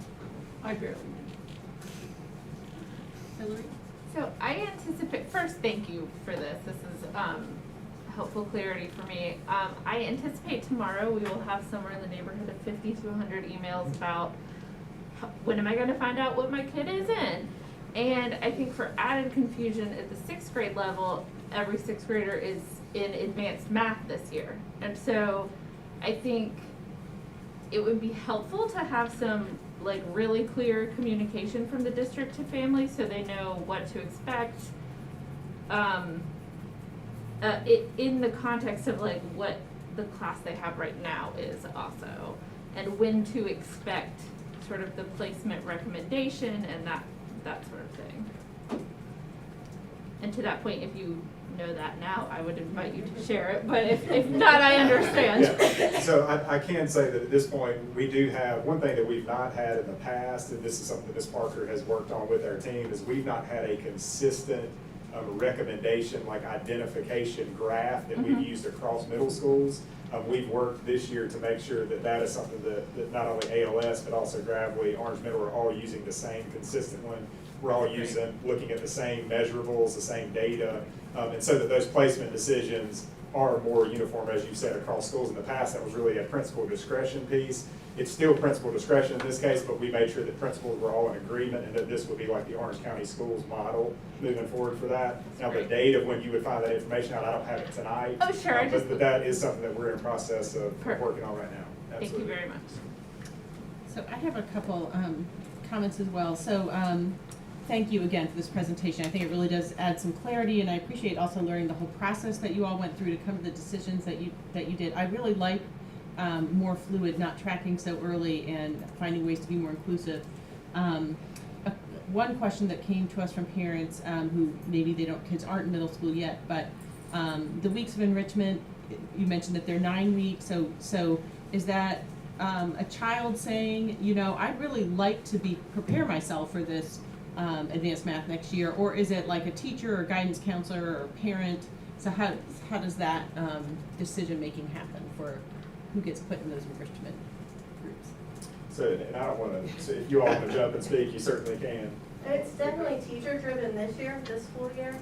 And I think it'll be, with all the data points that we have from this year, it could definitely be very much data driven going forward. But I would love for a kid to say, I am interested in pursuing math. Those are the kids that we want to be in those classes. So yeah, we welcome it. Okay. I have more questions. Will, I think you have another question? Yeah, I do. I was waiting for it to come back around. So on the chart where y'all talked about the support for students, and the way it was framed was really 6th grade. Are y'all planning on doing that for 7th? And yeah. All right, I was going to talk about what we did this year for 8th graders taking Math 1. Mm-hmm. Oh, sorry.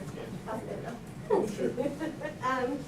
So this year at Orange Middle, Coach Carr has an intervention group that has stayed the same for Math 1.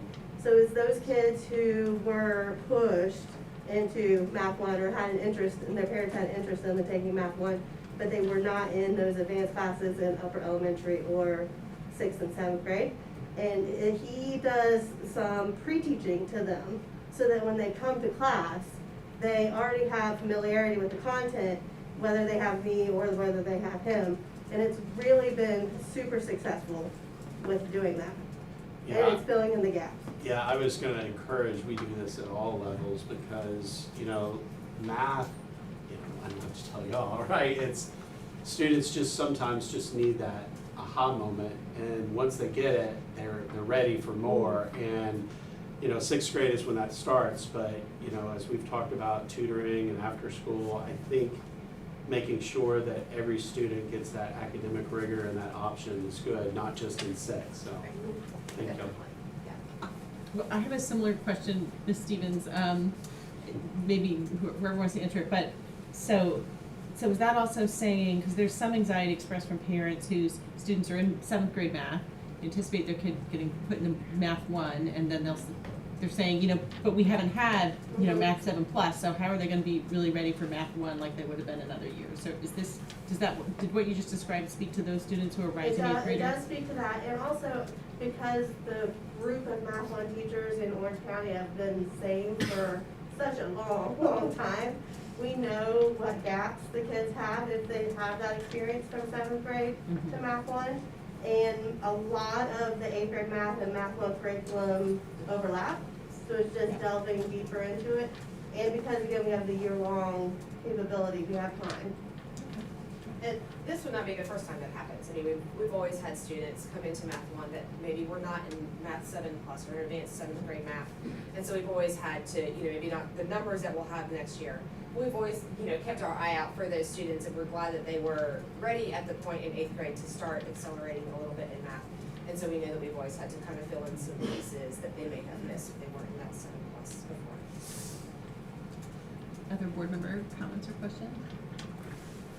I just want to say, similar to what Will said, I think math more than most subjects, it's, we have like rising 9th grader, but I think math, like, there's just so much for parents to take in and understand the process. And I recently learned, I have 3 with my 3rd, that you can like double up on math, and there's a whole process for that, and I didn't know that until this year. And so there's just a lot to learn as a parent, and I think, math night, information night, kind of ongoing is almost a need that we have more than in other subjects. Thank you so much for all this information. Other closing comments or? Thank you. Okay. Thanks again for your time tonight. Have a wonderful. Great job. Thank you, Dr. Gammon. Thank you, teachers. It's always great to hear from our practitioners from the field.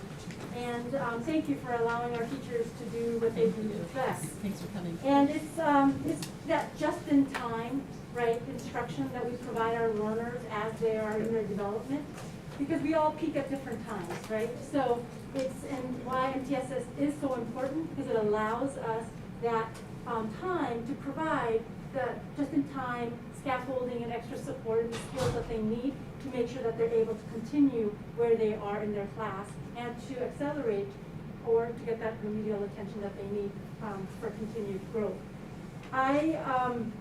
This has been like a great night for me, because I'm like, it's all about curriculum instruction, and it's all about CTE, science, math, all of my subjects. So tonight I'm going to actually present to you an update of STEM in Orange County schools. And before I start, I just want to acknowledge Ms. Erin Nediston, who is our former pre-K through 12 science and STEM facilitator, who helped put together this presentation. And then, of course, she's under the support of Dr. Gammon, who will also help field questions together. But Ms. Nediston is not with us today to present, so I'm just going to present on behalf of the science and STEM team. Mm-hmm. So, I forgot another. Here we go. These slides are awesome. I wonder why. Okay, so just a little recap. And I know that there's been a lot of focus on switching from STEM to STEAM, because as we know, the arts are just as important. And it's not to undermine the importance of arts. Tonight, we're just focusing on the STEM portion as the update. So please know that we do value the arts just as much as we do the sciences. So just recapping, what is STEM? STEM is an acronym that stands for Science, Technology, Engineering, and Math, of course. And then science, it seeks to answer questions, right, about our natural world through observation and or experimentation. And science uses this information to make predictions and inferences. Math is the language of science, and science supports advances in engineering and technology. And technology refers to those things built, created, modified, or used to solve problems in human life. And as the term is used in common language, technology uses both math and science, as in turn used to advance science, math, and engineering. And as we know in this current day and age, everything is tech-based, more so than ever, and why this education is so important for our children. And then engineering is the process of solving these problems within a set of design constraints, and engineering applies our science, math, and technology to solve problems, and in turn used to solve problems that arise in these fields. And then math is also the language of engineering. And math is concerned with the logic of numbers, shape, quantities, and arrangement. Math is beautiful. That's just my neuroscience. Math is also called the science of patterns. Science, technology, and engineering are all dependent on math, and math is the language of STEM. But STEM is also known as strategies that engage minds.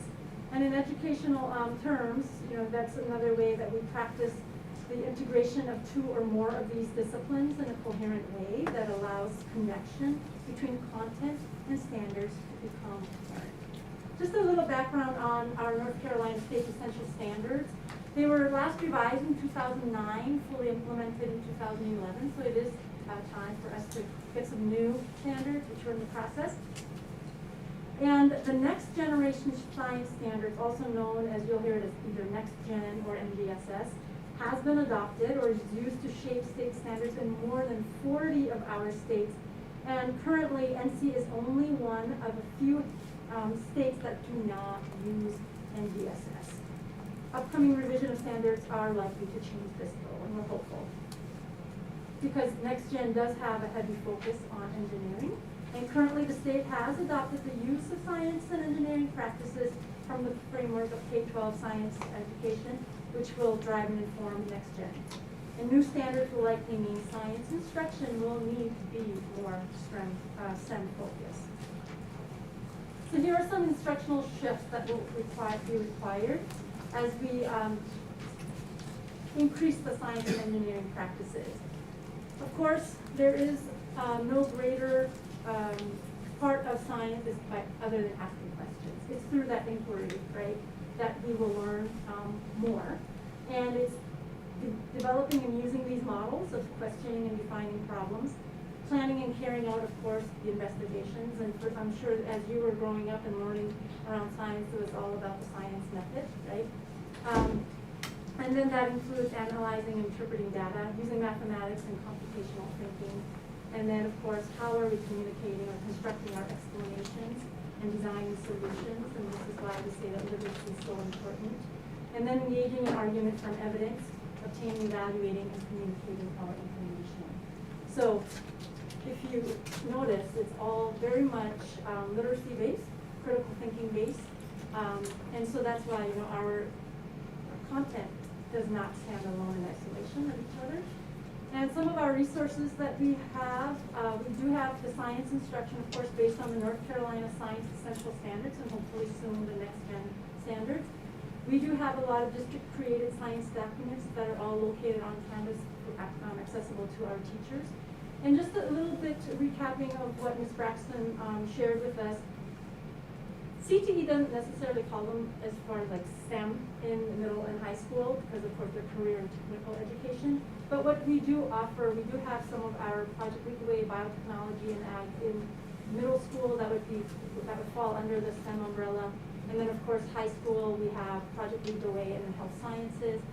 We are looking at, you know, how can we expose more of our students to more CTE STEM related CTE pathways in middle school to expose them to their options that they have in high school. So we are taking a look at that. And then we have the Discovery Tech Book, which is our greatest single comprehensive K-12 resource. And it's one of the very few that are available that aligns specifically with the North Carolina Science Essential Standards. It also does align with next generation standards, so should the state make that shift, we have the resource. And it is a great tool, and it's one that the teachers have appreciated, that we actually expanded upon. Here's some additional information for us. The district did adopt the having funded district STEM facilitator position back in 2014, but it is important to note that this currently is not a separate position. This is a position that is blended with our, I should say pre-K-12 science facilitator. So we have one facilitator position that covers both pre-K-12 science and STEM. We do have a couple school-based STEM facilitators. One is at New Hope Elementary School and one is at Central Elementary School. Although at Central it's currently vacant, but the job is posted. These are positions that the school, out of their Title I funds, have created to support their STEM work. And yearly the district does support schools with funding for resources and materials. As you can see, we allocate $5,000 per middle and high school, $1,200 per elementary school. This is in addition to the traditional dollars that they receive for all their curriculum, supplies, and material equipment. And then, as you may know, the past couple of years, we have been recipient of the $350,000 Boroughs Welcome Fund grant. And again, I have to give kudos to Ms. Denniston for helping us get that grant. And over the 4 years, the focus of it was for engineering summer camps for our elementary and middle students, especially our underrepresented students. And it was used to create and build a lot of our maker spaces in a number of our schools. And then of course our schools, they go out for their school-based grants, and they've been using that to also help further build out their maker spaces at their schools. Just a little bit of data. In elementary, over the years, 5th grade science scores are usually higher than reading scores. And in middle, over the years, 8th grade science scores are also usually a bit higher. And in biology in high school, this is the only course that is tested, and it tends to run lower than English 1 scores. And some of the data analysis and conversation and from some of our audits, especially from the literacy audit, what we've learned is that, you know, our students are doing better in science than reading, especially like in 5th grade, because they have the science vocabulary, they understand the science-specific standards that they're being tested on. Literacy, you know, they are being tested in materials that they're not necessarily familiar with, and so that poses different challenges, especially if our students don't have the background knowledge and context to understand the literature that they're reading to have to respond to. So we will continue to address the strategies we need to address that as we work to improve instruction. So what's happening now in our schools?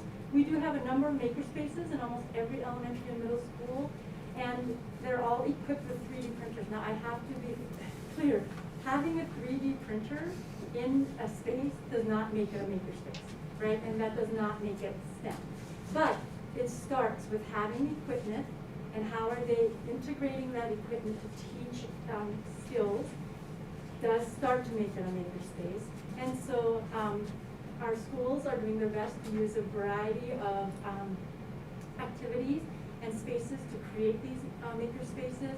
And as you may have learned, Brady Brown is furthest along in their Discovery Lab. Making a Discovery Lab place of true STEM teaching and learning at their school. And this often happens when we have passionate teachers that you know, have this passion for it, and then they drive a lot of it at the schools. Some teachers are creating problem-based STEM learning opportunities.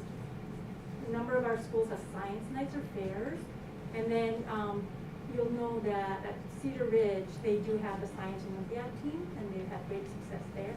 And then for summer scholars, last summer as well as this summer, a heavy emphasis on creating projects that are STEAM focused, and so we also are looking forward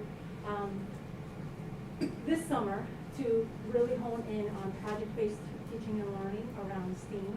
And then that 3D printing and modeling is happening in a number of places, and in elementary they're using the Tinkercad and Zertrax printers, and a number of classes using the class virtual reality goggles are being used in some of our STEM projects.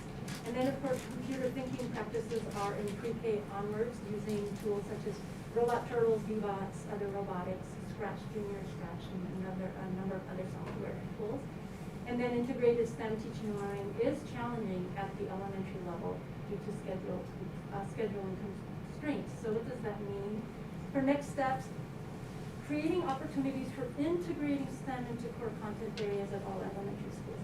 We cannot keep adding to our schools and student schedules additional content, separate separate content, because we only have 6 hours of instruction a day. So it's really important, how do we integrate STEM standards into what we already teach? So that is an area that we're working on as we do our curriculum mapping. And we also do need to provide additional support for our school teams on building maker spaces, but how do you use maker spaces as places for teaching and learning? And so, you know, we're looking to provide more professional development for our teachers, and especially led by our teachers who are already doing this really well in the district. Of course, we are looking to expand our after-school STEM programs, such as the group of schools and different teams coming together. Like I know that the after-school program is joining our grant writing for the robotics grant in an effort to try to expand more robotics after-school programs. That's in progress now. And then Ms. Braxton shared this, how are we exposing our students to STEM careers, especially non-traditional fields for our non-traditional students? And so, just an example, how are we exposing our young ladies to the computer science? How are we exposing our young boys to nursing? Just as non-traditional examples there. And then, of course, continuing to strengthen, how are we offering STEM in at all of our tiers.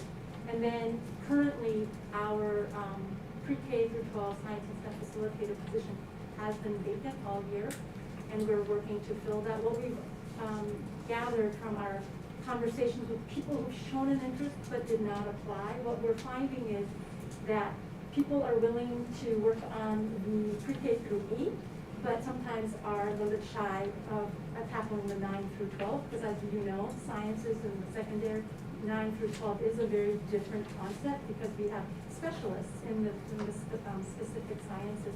And so if you have a teacher who is passionate about science and STEM, but they don't feel strong in the content to be able to say, you know what, to be leading that at the high school. So we're looking at how can we rewrite that to attract, candidates who are interested in the pre-K through 8, and then how do we still though provide the appropriate support and guidance for 9 through 12. So that's something that we're looking at. We'll be reposting that position and working to have that position filled before the end of the year. So that's a quick update on STEM and OCS. Thank you so much, Dr. Dawson. You covered a lot. Yes. Board members with questions? Will? You probably know my first question. Orange High School has an engineering program, and where are we with reviving it? I think the last time we talked about it, there was some challenges getting certain teachers in there. Have we been able to? No? No, unfortunately, no. That's what Ms. Braxton was mentioning in her presentation, both at our middle school and high school. We have not been able to keep our teachers. We get them, we train them, and then in a matter of short time, they're leaving. So it's been a very challenging challenge to try to strengthen and to keep that going. So I think it is, we do need to pause and we need to revisit, is Project Lead the Way the best program to offer an engineering program? There are a number of other programs that are of quality that may pose less challenge, because the training, while we need expertise, Project Lead the Way is very specific, right? And so I think this is where we work with our Business Advisory Council and seeing what, are the software programs and different engineering programs that are out there in the industry, and see if we shouldn't look at offering different engineering programs, because we haven't been able to. And it's been a number of years now, and like Ms. Braxton said, the competition is more dire, especially in CTE areas, because we're not only competing with schools, we're competing with industry. So I highly recommend, and that's something that Ms. Braxton and I have been having conversations with. And then also, especially in middle school, exploring some other options as well, because we've had a sub in there almost all year, which is not teaching Project Lead the Way. Yeah, because it did have aerospace opportunities in it, and it was really what I would consider the leading edge of doing that at a high school. So definitely I'm interested in hearing more about it, incentives or different programs, whichever, because I think when you try to put all of these things together from the elementary to middle, and then you get up to high school and it's not there. So I'll let others ask questions. Can you just clarify the elementary, because, in the beginning, I think Central in particular was designated as a STEM Center of Excellence. They don't have the staff there. I don't know if they're planning to continue that. And it sounds like you're bringing more STEM into all the schools. So what's the plan for Central? I think parents are interested. So we as a district and the board have not discussed changing any themes of our choice programs at our schools. And Central is, their choice is STEM. As previously shared, I want to say about last not this past April, but a year ago past April, we shared ideas of how, exploring different ways that we can strengthen the STEM focus at Central Elementary. STEM, as I shared, actually is very broad. But, and we need STEM at every school. So how can we bring a specialty of STEM to Central to give it a unique factor, right? And that's where we had shared that we could find a way to identify a specialty, and one of the areas that we had shared with as a possible idea is artificial intelligence. How do we incorporate, and then artificial intelligence that is connected to SEL. There is such a thing, and yes, but there is such a thing, and it would be great if we could bring that focus for Central so that they can share, yes, we have STEM, but we have STEM and artificial intelligence. And what does that look like? And there's actually a very specific scope and sequence of courses that are very connected to building that. And then our students would be getting those standards from pre-K all the way through grade 5. That would prepare them for middle school STEM fields and high school. So that's just one area and one way that we could do that. That would also, I think, I heard Dr. Felder mention too, that, what are additional ways that we as a district can support our choice schools to make sure that they are able to be a choice more than in just the name. I have sort of a related question. Do you have a question, Kelly? I was a little confused with the elementary schools because you mentioned New Hope has a position that's been filled and that's very functioning. We've seen that, and Central has an elementary, but then we know Ms. Floyd is recognized as our district teacher of the year, and she leads STEM at Grady Brown. So is that something functioning in a different manner? I know there's the big STEM lab, and there's like curriculum that they collaborate on, and so is that not the same as like the position at Central or New Hope? Correct, it's not. And so at Grady Brown, what's interesting is I would say at least 5 years ago, it was much more of an internal enthusiasm among staff members. They had folks that were in more of not only a direct classroom general education role, but even support specialists within the building that were really focused on STEM as a priority in that building. Even so much so that they were doing a lot of specific work with ESL students around STEM, saw some positive gains in data with that work. And so it's kind of like something that took root there. People have kind of left, come and gone. One of the folks that really started that work left and went to a different elementary school within our district, but it stayed and it remained there. And so Ms. Floyd, as you mentioned, we saw that through the Teacher of the Year process, that's just part of kind of her daily business. And it's something that now has become more of a school-wide culture there. Our hope would be to start to highlight that in a way that can become something that we see more across our other elementary schools as well. And it doesn't necessarily require that specific position to do that, although it's nice to have that because you have somebody that can really lead that work in a building. That's great. Other questions as well?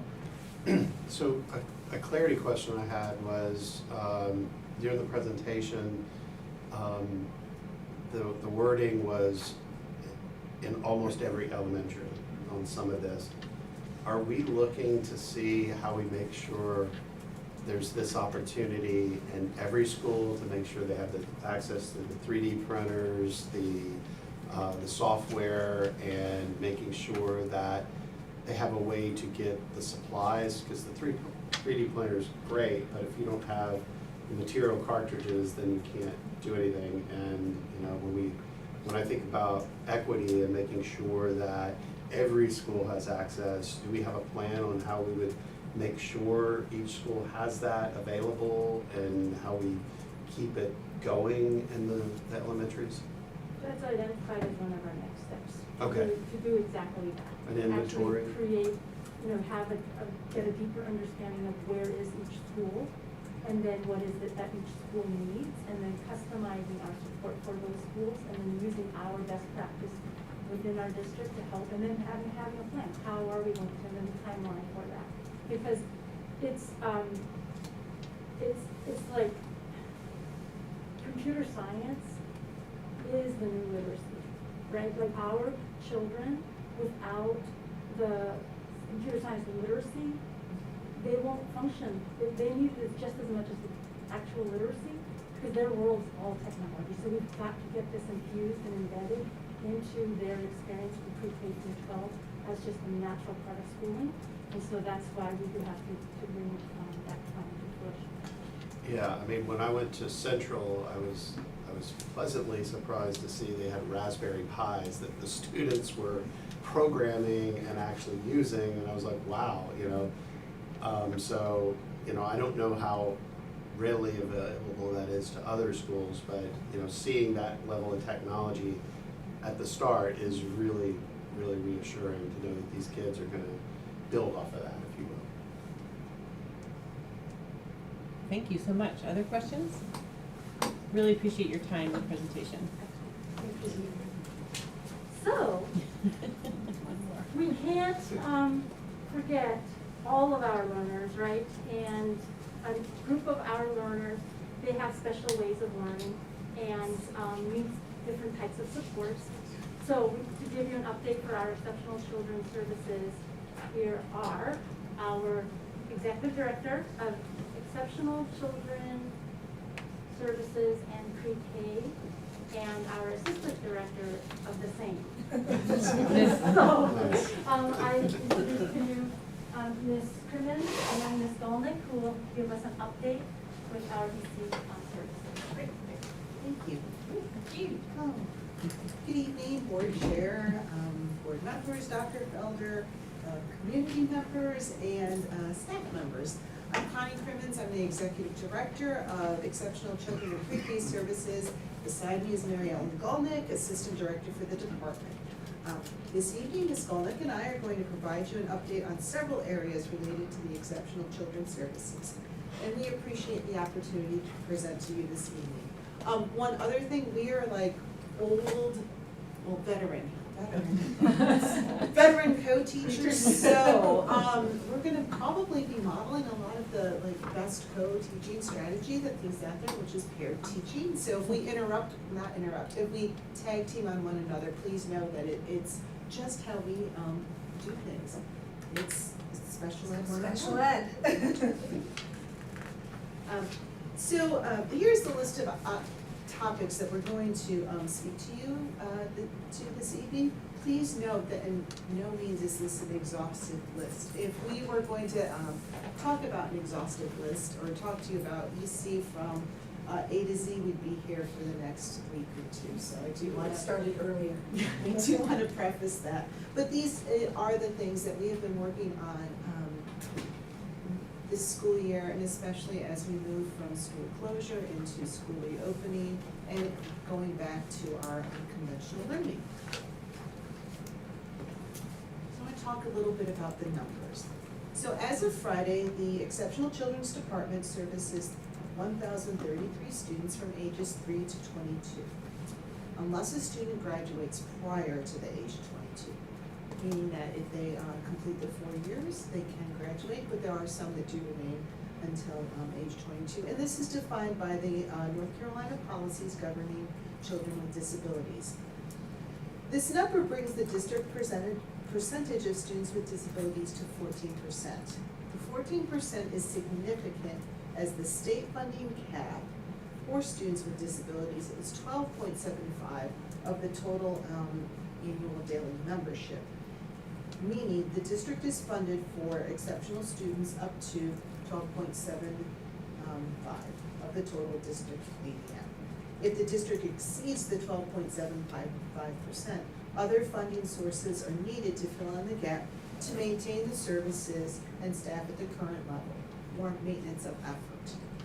As we talk about students with disabilities, please remember that there are 14 different areas by which a student may qualify for special education services.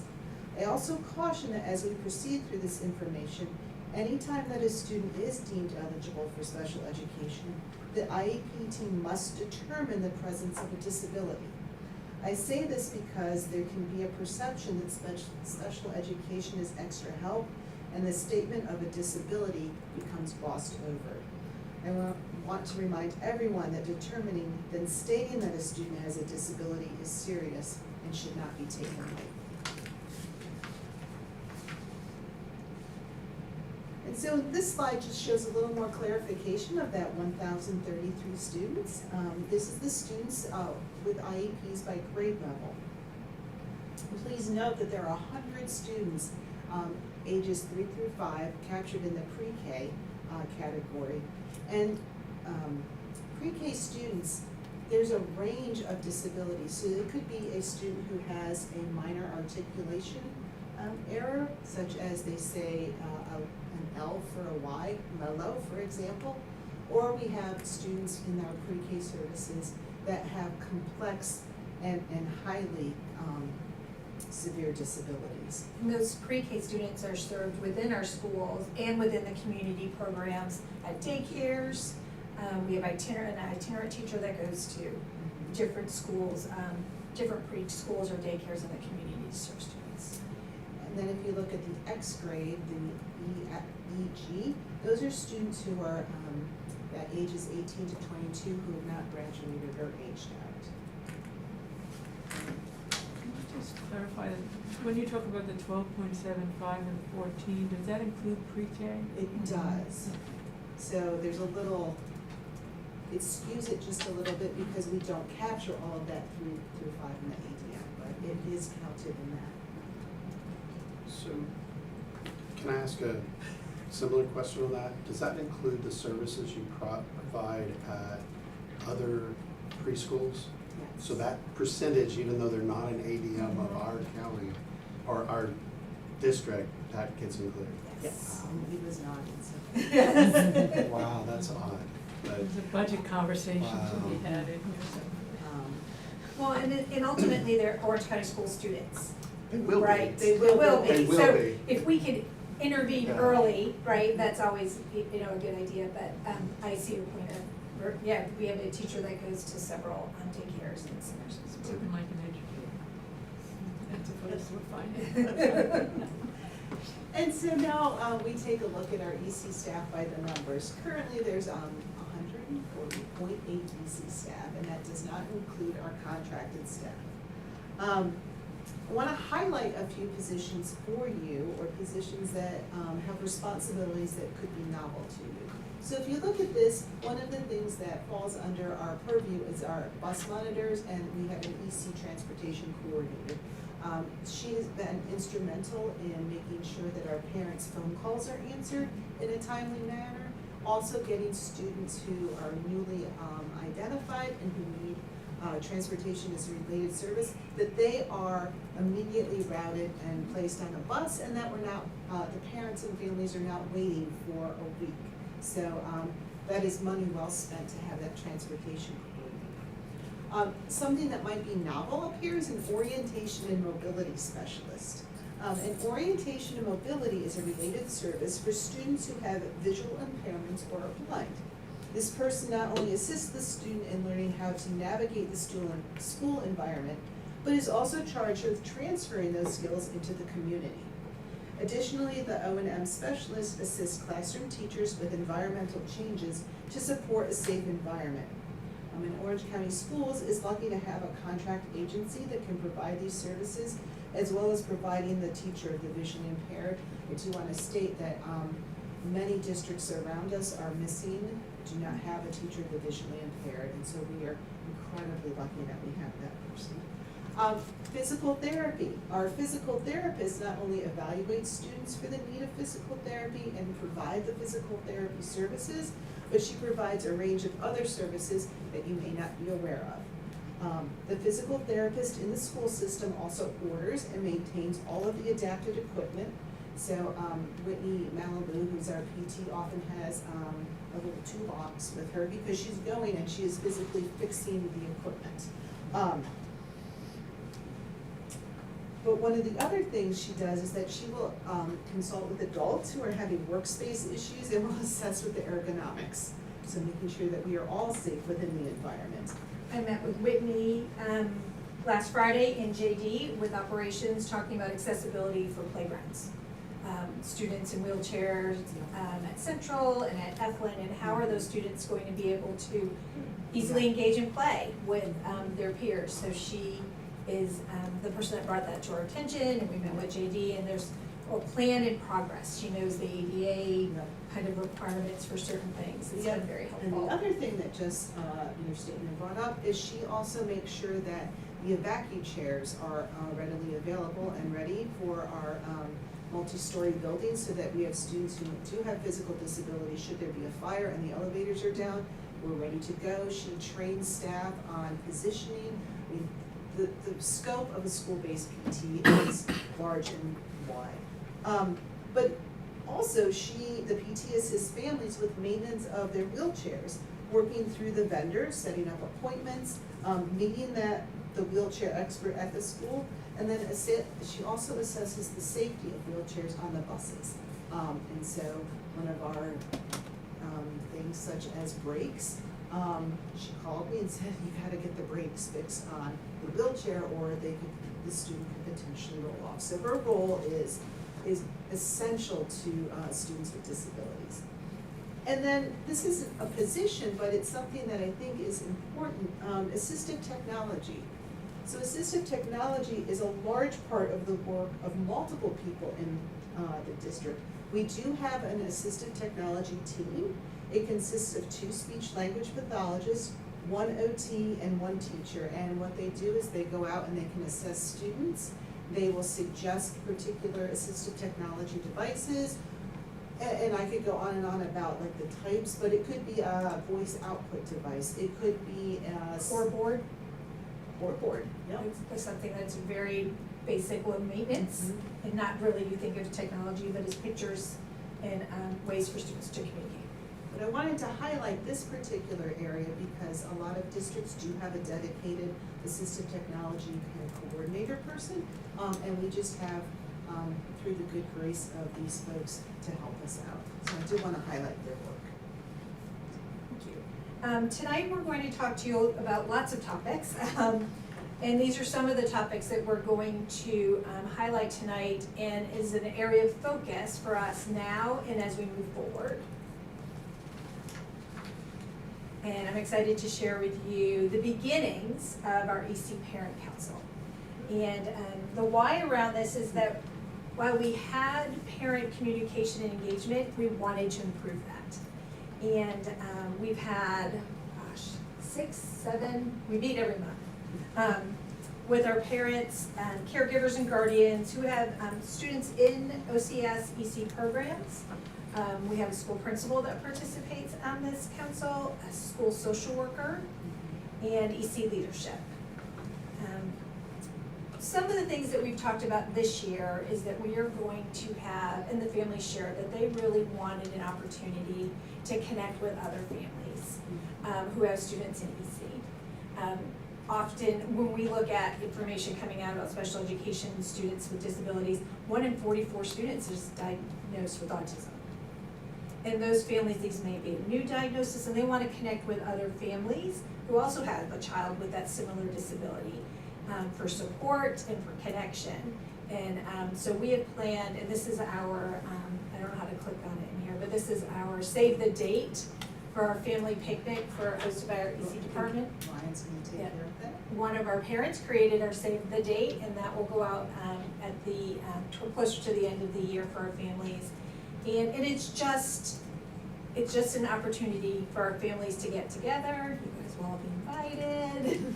We're gonna have food trucks, we're gonna have music, it's gonna be a lot of fun, and give everyone kind of an opportunity to connect with each other. And one of the parents brought up was that her son can't often tell his mom who he played with at school.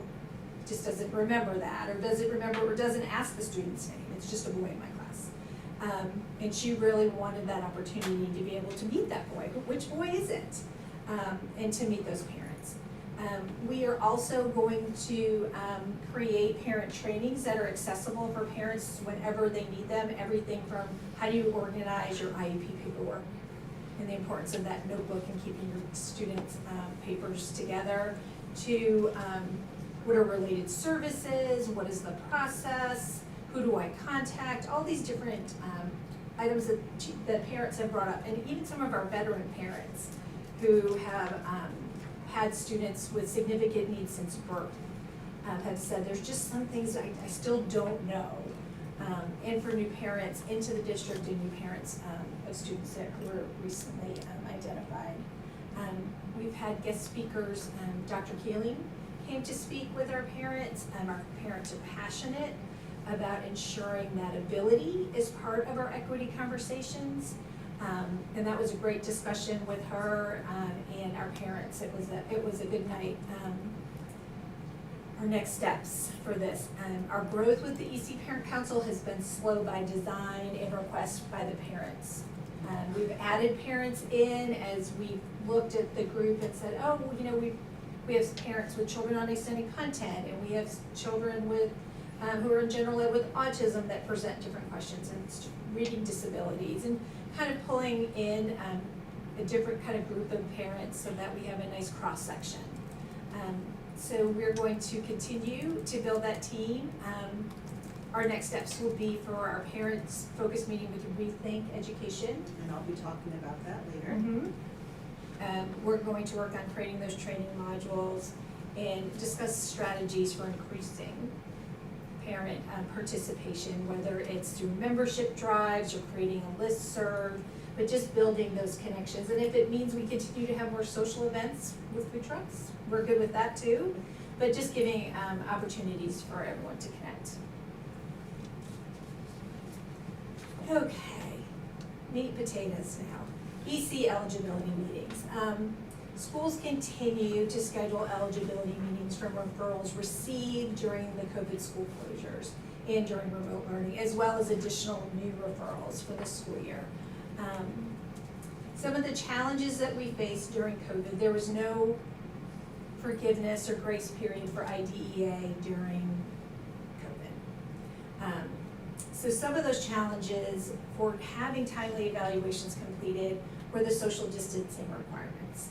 So school psychologists with a barrier between them and a mask were sitting 3 or 4 feet away from a 5-year-old or 6-year-old to do an assessment. The masking requirements made it difficult for some of these are phonics assessments and things where students may need to be looking at the evaluator's mouth to see what they're saying. Scheduling in-person evaluations while the students were remote. Having parents having to bring them in at a scheduled time and making sure that psychologists, all the setup, everything was set up. Parental concern regarding safety. Before we fully opened, parents were not 100% comfortable sending their children in to be evaluated. We did have, one of the things that we did do was conduct online evaluations, but the parent, we needed to provide additional support to parents because they were essentially like the proctor during those assessments. So a response to those challenges were to contract with Presence Learning and Quantum Staffing for online evaluations. And this has been the most successful, oddly, at pre-K. It's been really great in pre-K with that observation because their observations are a little bit different, their evaluations, and in middle school and high school. We hired a personal support person, the PSP, to support online evaluations. That person would get the room ready for the student to come in for that evaluation. They would ensure the student was coming at their designated time. They would help problem solve any kind of camera or technology issues the student may have. Prepare paperwork. Send the packet to this virtual psychologist. Yeah. But what it also did is it freed up our staff, because our staff would have had to be that person. So a teacher or a teacher assistant who had other duties. So when the board approved those positions, it really helped move that work forward. We transitioned from those in-home online evaluations. Those in-home evaluations, we had to have the cameras, the overhead, so that the psychologist could see how the student was writing. It was difficult for families to really do that well. The educational diagnosticians, thank you. Our psychologists and teachers are so happy to have that additional support. The diagnosticians are, along with doing those educational assessments, are gathering the information needed for those eligibility meetings at documentation, and then essentially freeing up the school psychologist to be able to conduct the rest of the evaluation. And then that other part, which is write the report and then complete paperwork.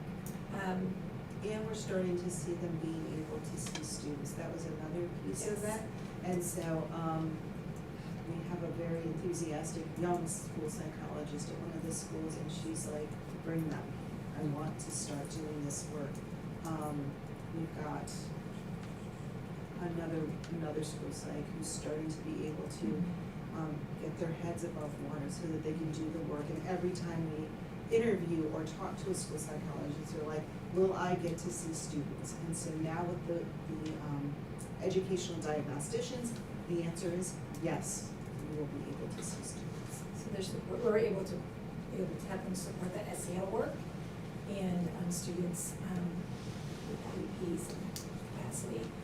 The last part is compensatory education for students determined initially eligible. So that's an initial placement for eligibility in EC, or special education services, that goes past the 90-day timeline. So your students need to be placed within 90 days. If there's a reason why the student is past that 90 days, those students and are eligible, they'll receive compensatory services. We've notified families regarding that and have run that primarily out of our office. And students will receive their services during summer scholars. The important distinguishing piece for compensatory education is these are students who have never received special education before. Students who are in the reevaluation process, and the reevaluation may be overdue, although we're not pleased with that, they are still receiving the provision of special education because they're IEP.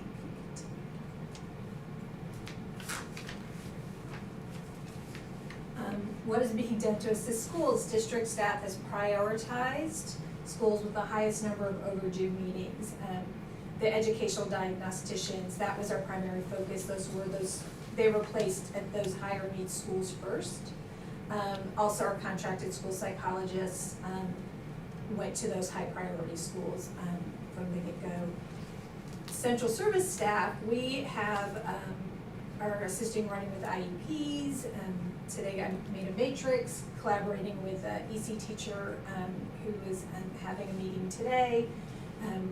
We are organizing the process, and we're meeting weekly with some of those schools that have higher levels of need to help the team maintain organization and keeping the ball moving. There's so many things that the teachers are managing, so being able to help them come up with a system that helps them get those meetings scheduled and communicating with the school psychologist has been very helpful. We have served as IEP team members as necessary, provided direct teacher support, like I had mentioned about helping a teacher with a matrix. And when there's multiple meetings that have to happen and there are only 2 administrators in the building that serve as LEA, we have also served as LEA so that we can continue to have those meetings, make sure that we're discussing the students' needs and moving that process forward. All right, and I'm going to talk about staffing ratio. So staffing has been one of the things that we've continued to focus on. And I also want to clarify that staffing ratio is another way to support teachers. So if you look at this, look at the chart, you can see the state ratio, and this is so it's a little technical. So you have a ratio of 1 teacher to 35 students. 35 students isn't the amount of students that I am seeing in a class at one time. That is the amount of IEP cases I am managing. So you can look at the state ratio for elementary is 1 to 35, middle school is 1 to 50, and high school is 1 to 50.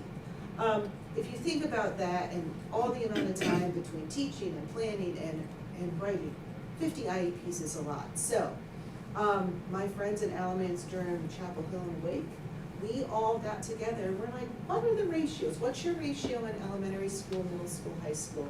And as you can see, we are not the lowest, but we're not the highest. This in and of itself is one of the best recruiting tools because I'm asked often in an interview or principals will say, what is our ratio? This is, I know it, you've probably heard and will feel overwhelmed. This is a really manageable caseload. When I was teaching, my caseload was 1 to 22 for element, and I taught elementary school. And the requirements were the same. So again, the ratios we are solid. In order to keep those ratios, it's also funded because EC is dollar-based. If you look at the separate settings, so I want to talk about class sizes. In our separate settings, we talk about class sizes. So the state ratio for most of our extended content standards classrooms and our therapeutic classrooms, 8 students, 1 teacher, and 2 TAs. Right now, our therapeutic classrooms have less than 6 students, and that ratio is 6 students to 1 student to 1 TA. This does not mean that they cannot caseload more than 8 students. So there's, like in our pre-K, they may have 12 students on their caseload, but at no one time during the week do they have more than 8 students in their class. And that's just based on student service delivery time. Some students may come 3 days a week, some students 2 days a week, some students 5 days a week. But there's never more than 8 students in the classroom at a time to provide services for. And for our related services, the state ratio is, I should have put, let's see, that's my words.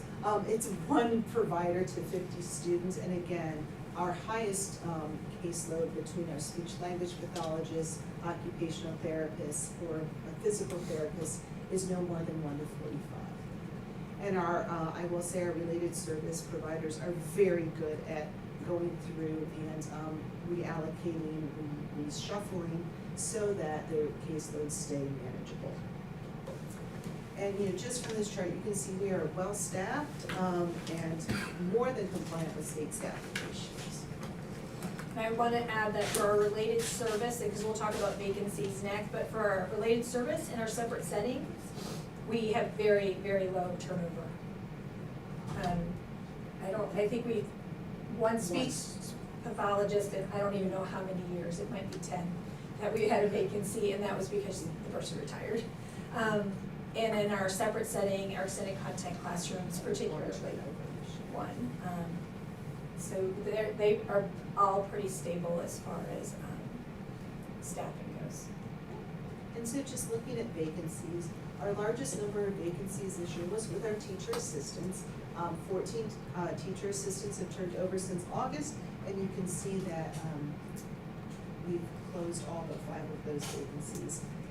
The same with the EC teacher vacancies. We have 9 turnovers throughout the year, and currently there are 5 vacancies, and the same with our school psychologists. As you know, keeping a full staff in any area has been challenging this school year, and we were not immune to this challenge. As you can see, the staffing issues that the schools and the department faced over this year, as well as the assistance that we provided to schools from the district EC office.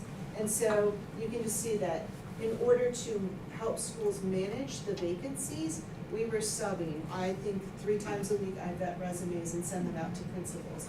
We've offered to be partners in interviewing. I know that one of our program specialists, the principal said, I just can't get to this interview and the scheduling, and so she handled that whole interview process for him. Recruitment, we will often call former student teachers. Mary Ellen is a great recruiter through Facebook of folks.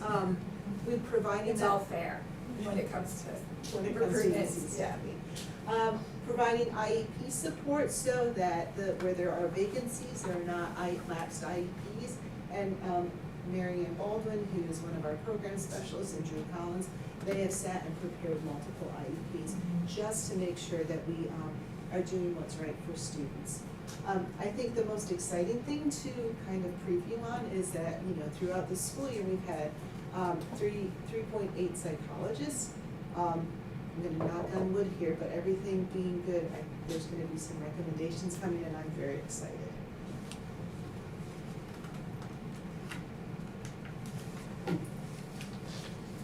Okay. So one of the things that I love about being in our EC office is that we're accessible to our teachers, to our TAs, to our related service staff, to the admins. Lots of people have our numbers, our cell phone numbers. So, I'd like to think that is the primary way that we support schools and staff is through being readily available. We have done so many things this year. I've been sub in EC classes, I've been one-to-one support, we have served as homebound teachers, and we have supported students with transitions through one-to-one support. Our behavior liaison, Dawn Rosinski, has been amazing in supporting our therapeutic classrooms that way, and we've of course held eligibility meetings. We continually customize problem solving.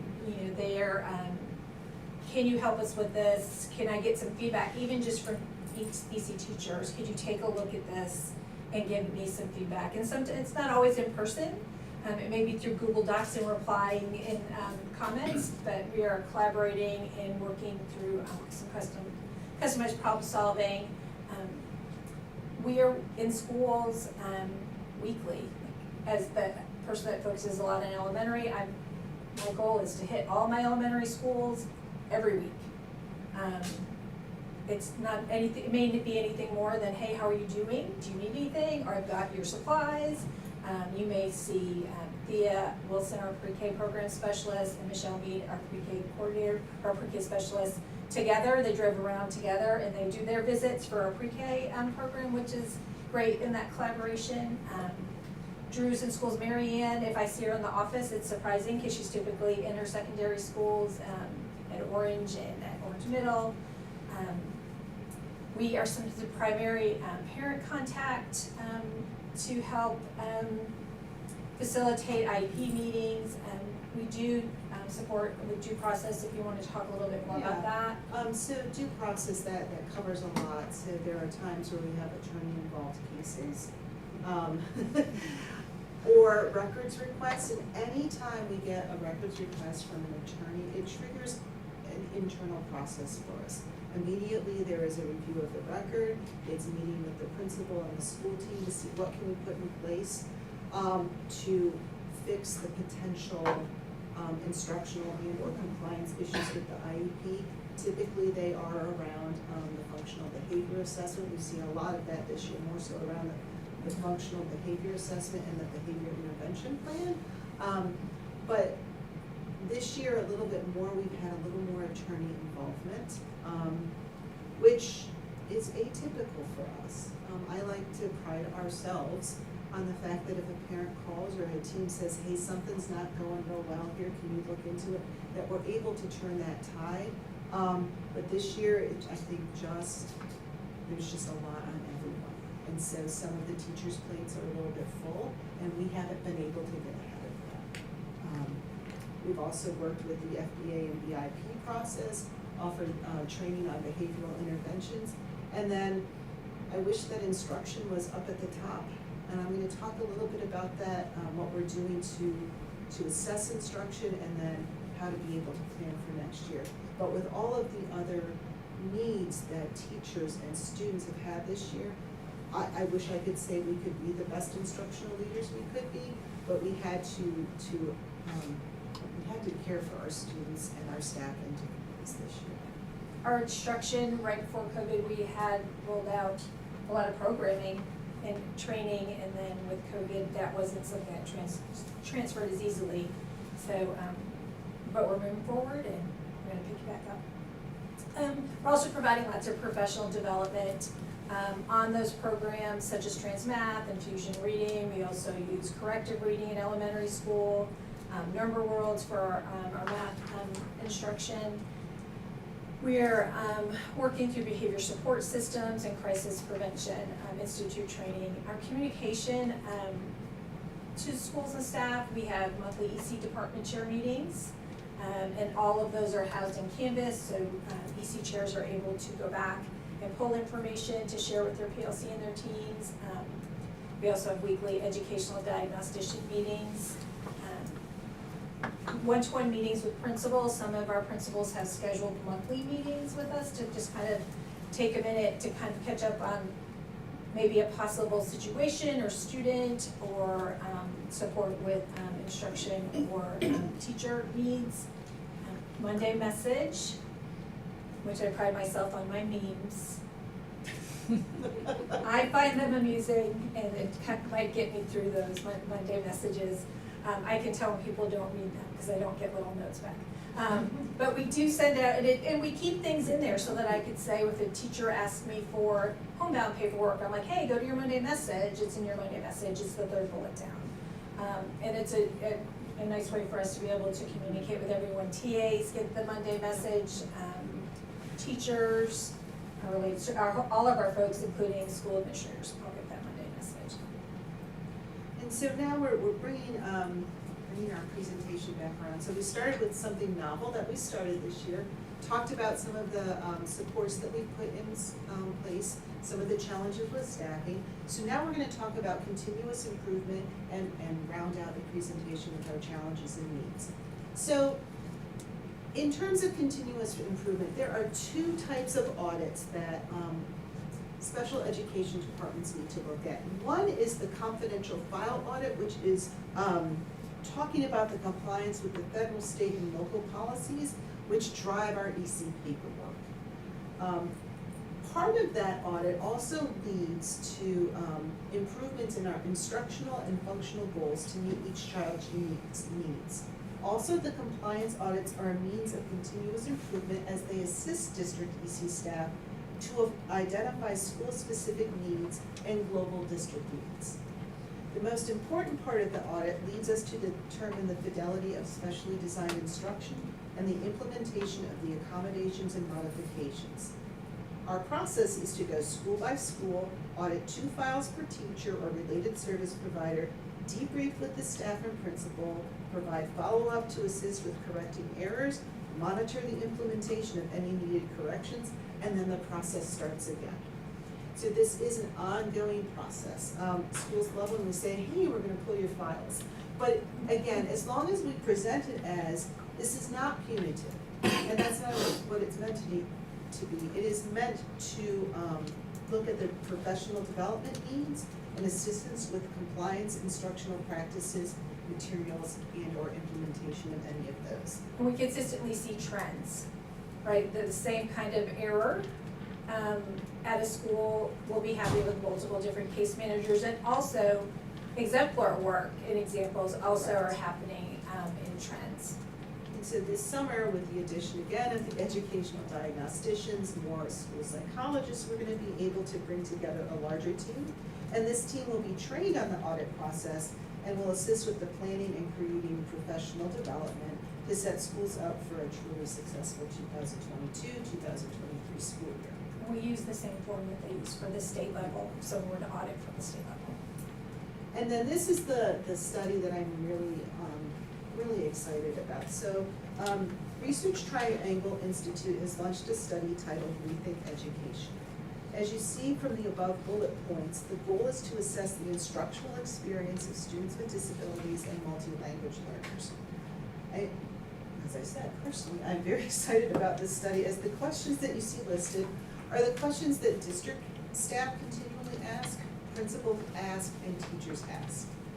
The information developed from this study will incorporate the literacy audit and the equity audit to assist the EC district staff and ultimately schools improve the instruction for students with disabilities, leading to increased proficiency. We've started the work. It will, again, have the staff focus groups, the parent focus groups, the teacher observations. And I walked with one of the observers today. We saw exemplary teaching, and we saw teaching where we need to do some work. But again, that's what an audit's for. It is to work on the improvement.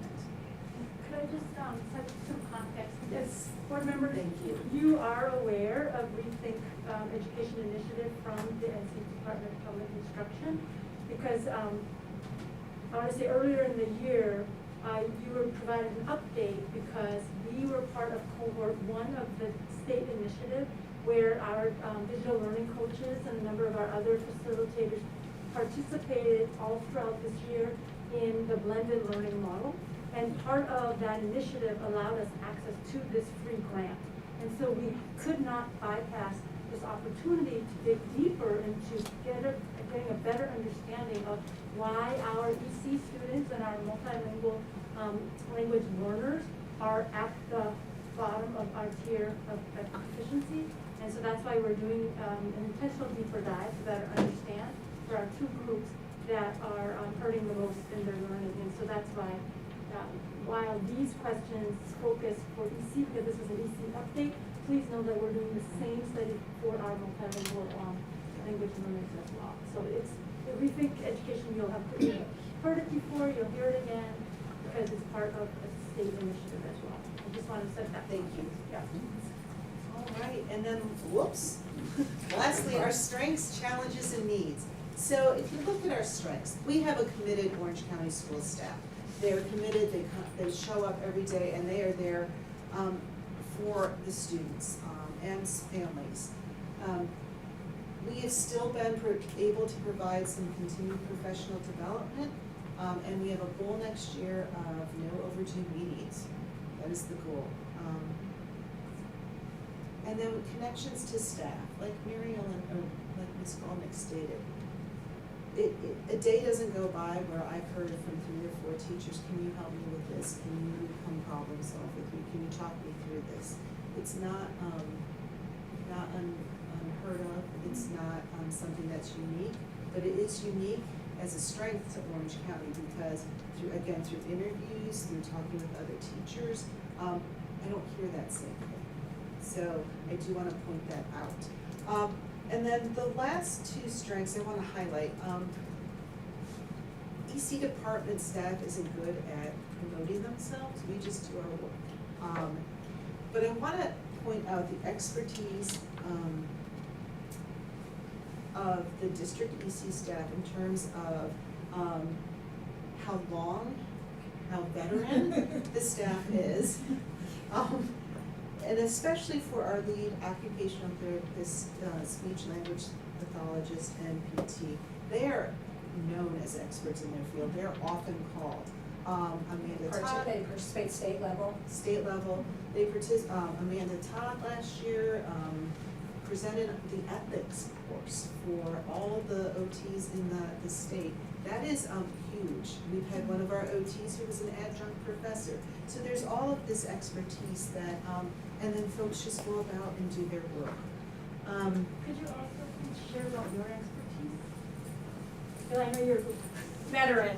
I'm just gonna go there with that veteran. And I know it's late, but I think we also have to acknowledge that this veteran serves on the Directors Advisory Council with DPI. That's hard for me to talk about because it was an election by my peers. But the collaboration with DPI, other districts and local agencies, I talk about the Wake County, Alamance, Durham, Chapel Hill, Carborough. We are a tight group, and to be able to, and Nash Rocky Mount, we are a tight group, and the questions and the expertise that I'm able to tap in with them is amazing. Because you've got Wake County, the largest district in the state. You've got us, you've got Nash Rocky Mount. These are all leaders in the state. What is nice to know is that I can call Joe McKenna up in Wake, and I have this issue, and she's having the same issue, only on a much grander scale. So that network really helps us in Orange County because I can get Mary Ellen can call up any of these folks. It's just been one of the things that I think has been maybe not as highlighted, and I'm not, again, trying to do my own horn, but it is something that is really a benefit for Orange County and the students. The department still has needs.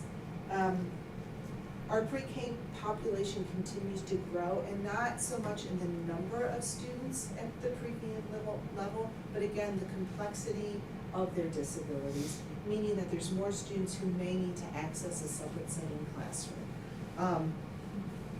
And I think lastly, the district as a whole needs to take a look at the distribution of the district's separate settings.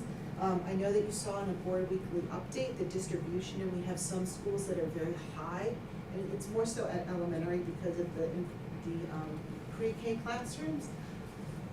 But there is one school that has 6 programs.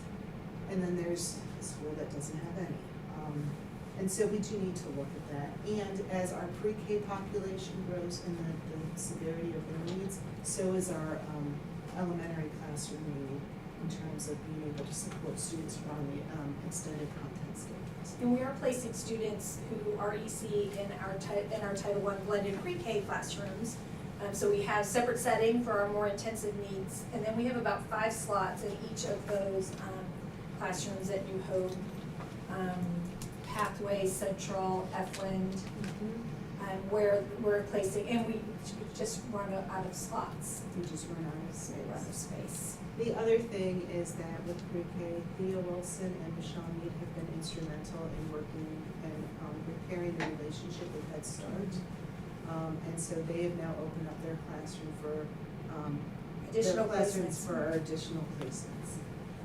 So with all of that, thank you for your time. I knew we would run over, but I do, we've not been able to give you an update on what we've been doing this year, and so thank you. And I'm sure you have questions, so. Thank you so much for this update, really appreciate it. I know we do have questions, we also don't have much time. Right, I'm very sorry. That's okay, and so, go ahead, Will, I know you have questions. Wow. So I have more of a comment and then a question that actually may not be for you. But so my comment is, I'm glad to see parent advisory, as you know, going forward. Yep. I would love to see this on the website as a separate item where you can easily see it, people can click on it and see it, because we're famous for having great things you can't find, so just teasing. But I think if we can do that, just like we've done with all of our other initiatives, it'll help. The second one is, when I first got on the board, there was this great discussion of the sensory playground at A.L. Standback. We allocated money, and Yes. I'm curious when we will see that shovel break the ground and get that sensory playground in place. It will be coming soon. We will keep you informed. It certainly is a project that has great enthusiasm and approval to do.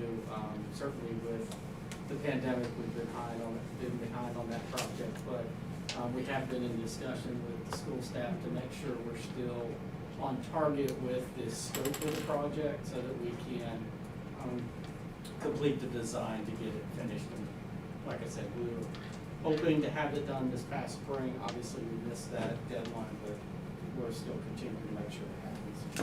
And with the parent advisory, our parents vote on staff. Right. And I appreciate that because we wanted to go very fast. You're like, there's no way you can do that. Sometimes you have to go slow to go fast. Correct, and so that was one of the things. So I think the kind of the next is maybe we have an advisory for our executive board and then a full meeting. And so I think that's some of the things we will see coming up for next year. And I wanted to mention too, when I met with Whitney and I met with JD about the playgrounds, really, as we move forward and replace, and I'm just gonna say this to y'all because the purse strings, really quick, but that we don't create separate playgrounds, that all of our playgrounds really going forward should be accessible, right? Because trying to problem solve around like how do we provide access to the student, really accessible playground equipment's out there, and that really should be how the direction we move in. Bonnie? Yeah, I have, so I'm busy. I know, it's a lot. And just so you know, this one thing that's really helped me is to appreciate the complexity of service that you're providing. It's not like 1,000 kids on the spectrum. We're all over the place. So thank you. This really Oh, well, helped. and thank you for acknowledging that because it is complex. It's really complex. So, and the other thing that it helps is there's a level of service on the front end, which is the referral and assessment and evaluation, and then there's the delivery of services. And I am a little bit more worried about the front end than the back end, based on especially the staffing that you're showing. And I don't know if this was the time, but I would be curious how we're doing on the front end. And there's a third piece of that. And I worry about under referral of certain categories of students, including, it's interesting, because ESL is not EC, but, do you know what I mean? So how many kids are getting ESL services that should be getting EC services, but we're not hearing about it? So as we look through multi-tier system of support, that is a piece of this. So ultimately, part of that is that we don't want students to get to special education because of a myriad of different things. You pose a good question, so I've already talked to Emily Lewis, and over this, not Emily Lewis, Emily Myers. Emily's. Because in order to get to your question, it's gonna take studying the MTSS process in terms of how many students in that tier 3 are moving forward and how many are returning. And so there's a little more work to flesh that out, but I have heard your question, and so we will get back to you and look for an update maybe August, September. I don't wanna promise a date, but it is on the forefront because that is something we have to study. In terms of closing cases, so I will just say, I know that around the January, we were at a high of about 150 open cases, and we're down almost to under 80. So they're dropping, and in of those 80, a lot of the testing has been completed, it's just now getting the meetings rolling. Our lead psychologist, Chris Hatley, has said, goal is August, and I think we will be there. We have some schools that have none. We have 3 schools that have no overdue cases right now, so we're getting there. Thank you, it really was very informative, there's a lot of information in there, and I'm glad it's all in the Thank you. presentation, we can go back and read it and Yes. have follow-up questions. You know where to find us. Yes, we do. So thank you very much. Thank you so much. Thank you. Okay, Dr. Felder, is there anything you would like to add before we return to closed session? Well, no, other than thank you to everyone who presented tonight. It was refreshing to focus on the work that the team has been diligently focused on even throughout COVID. And so it was refreshing to hear about the work from the STEM work, what's happening in math, EC, and CTE. And so there are great things happening in the district. We certainly have a lot more work to do. There are challenges we have to overcome, but the work is happening. And I just thank everyone for their presentations tonight and what they're doing to improve outcomes for our children. Yeah, I agree with that. Thank you. Okay. Is there a motion to close? Yes, I do need a motion to return to closed session. I was gonna do it, but I don't have the pursuant to language in front of me, so. Do I need to read the pursuant language? Are you going back and we're waiting for the gavel? We're waiting. Well, yeah, we haven't done it yet. Oh, seems like. Oh, but you guys feel free to leave. Yeah. Go ahead. I'm laughing like we're getting close to delirious, but like you guys. Thank you both. I was just gonna recommend we go into closed session and take a quick 2-minute break to allow the transition, recording, and go to the bathroom maybe. That sounds good to me. And there's So- snacks. So, yeah, if we could move to go into closed session for the reasons stated earlier. Okay. So moved. Okay, a motion from Mr. Atherton, or from Mr. Kenty, I guess, and second from Mr. Atherton, all in favor? Aye. Any opposed? Great. Let's have a 2-minute break to grab snacks, go to the bathroom, and we are now in closed session. So our recording needs to, right? Yes.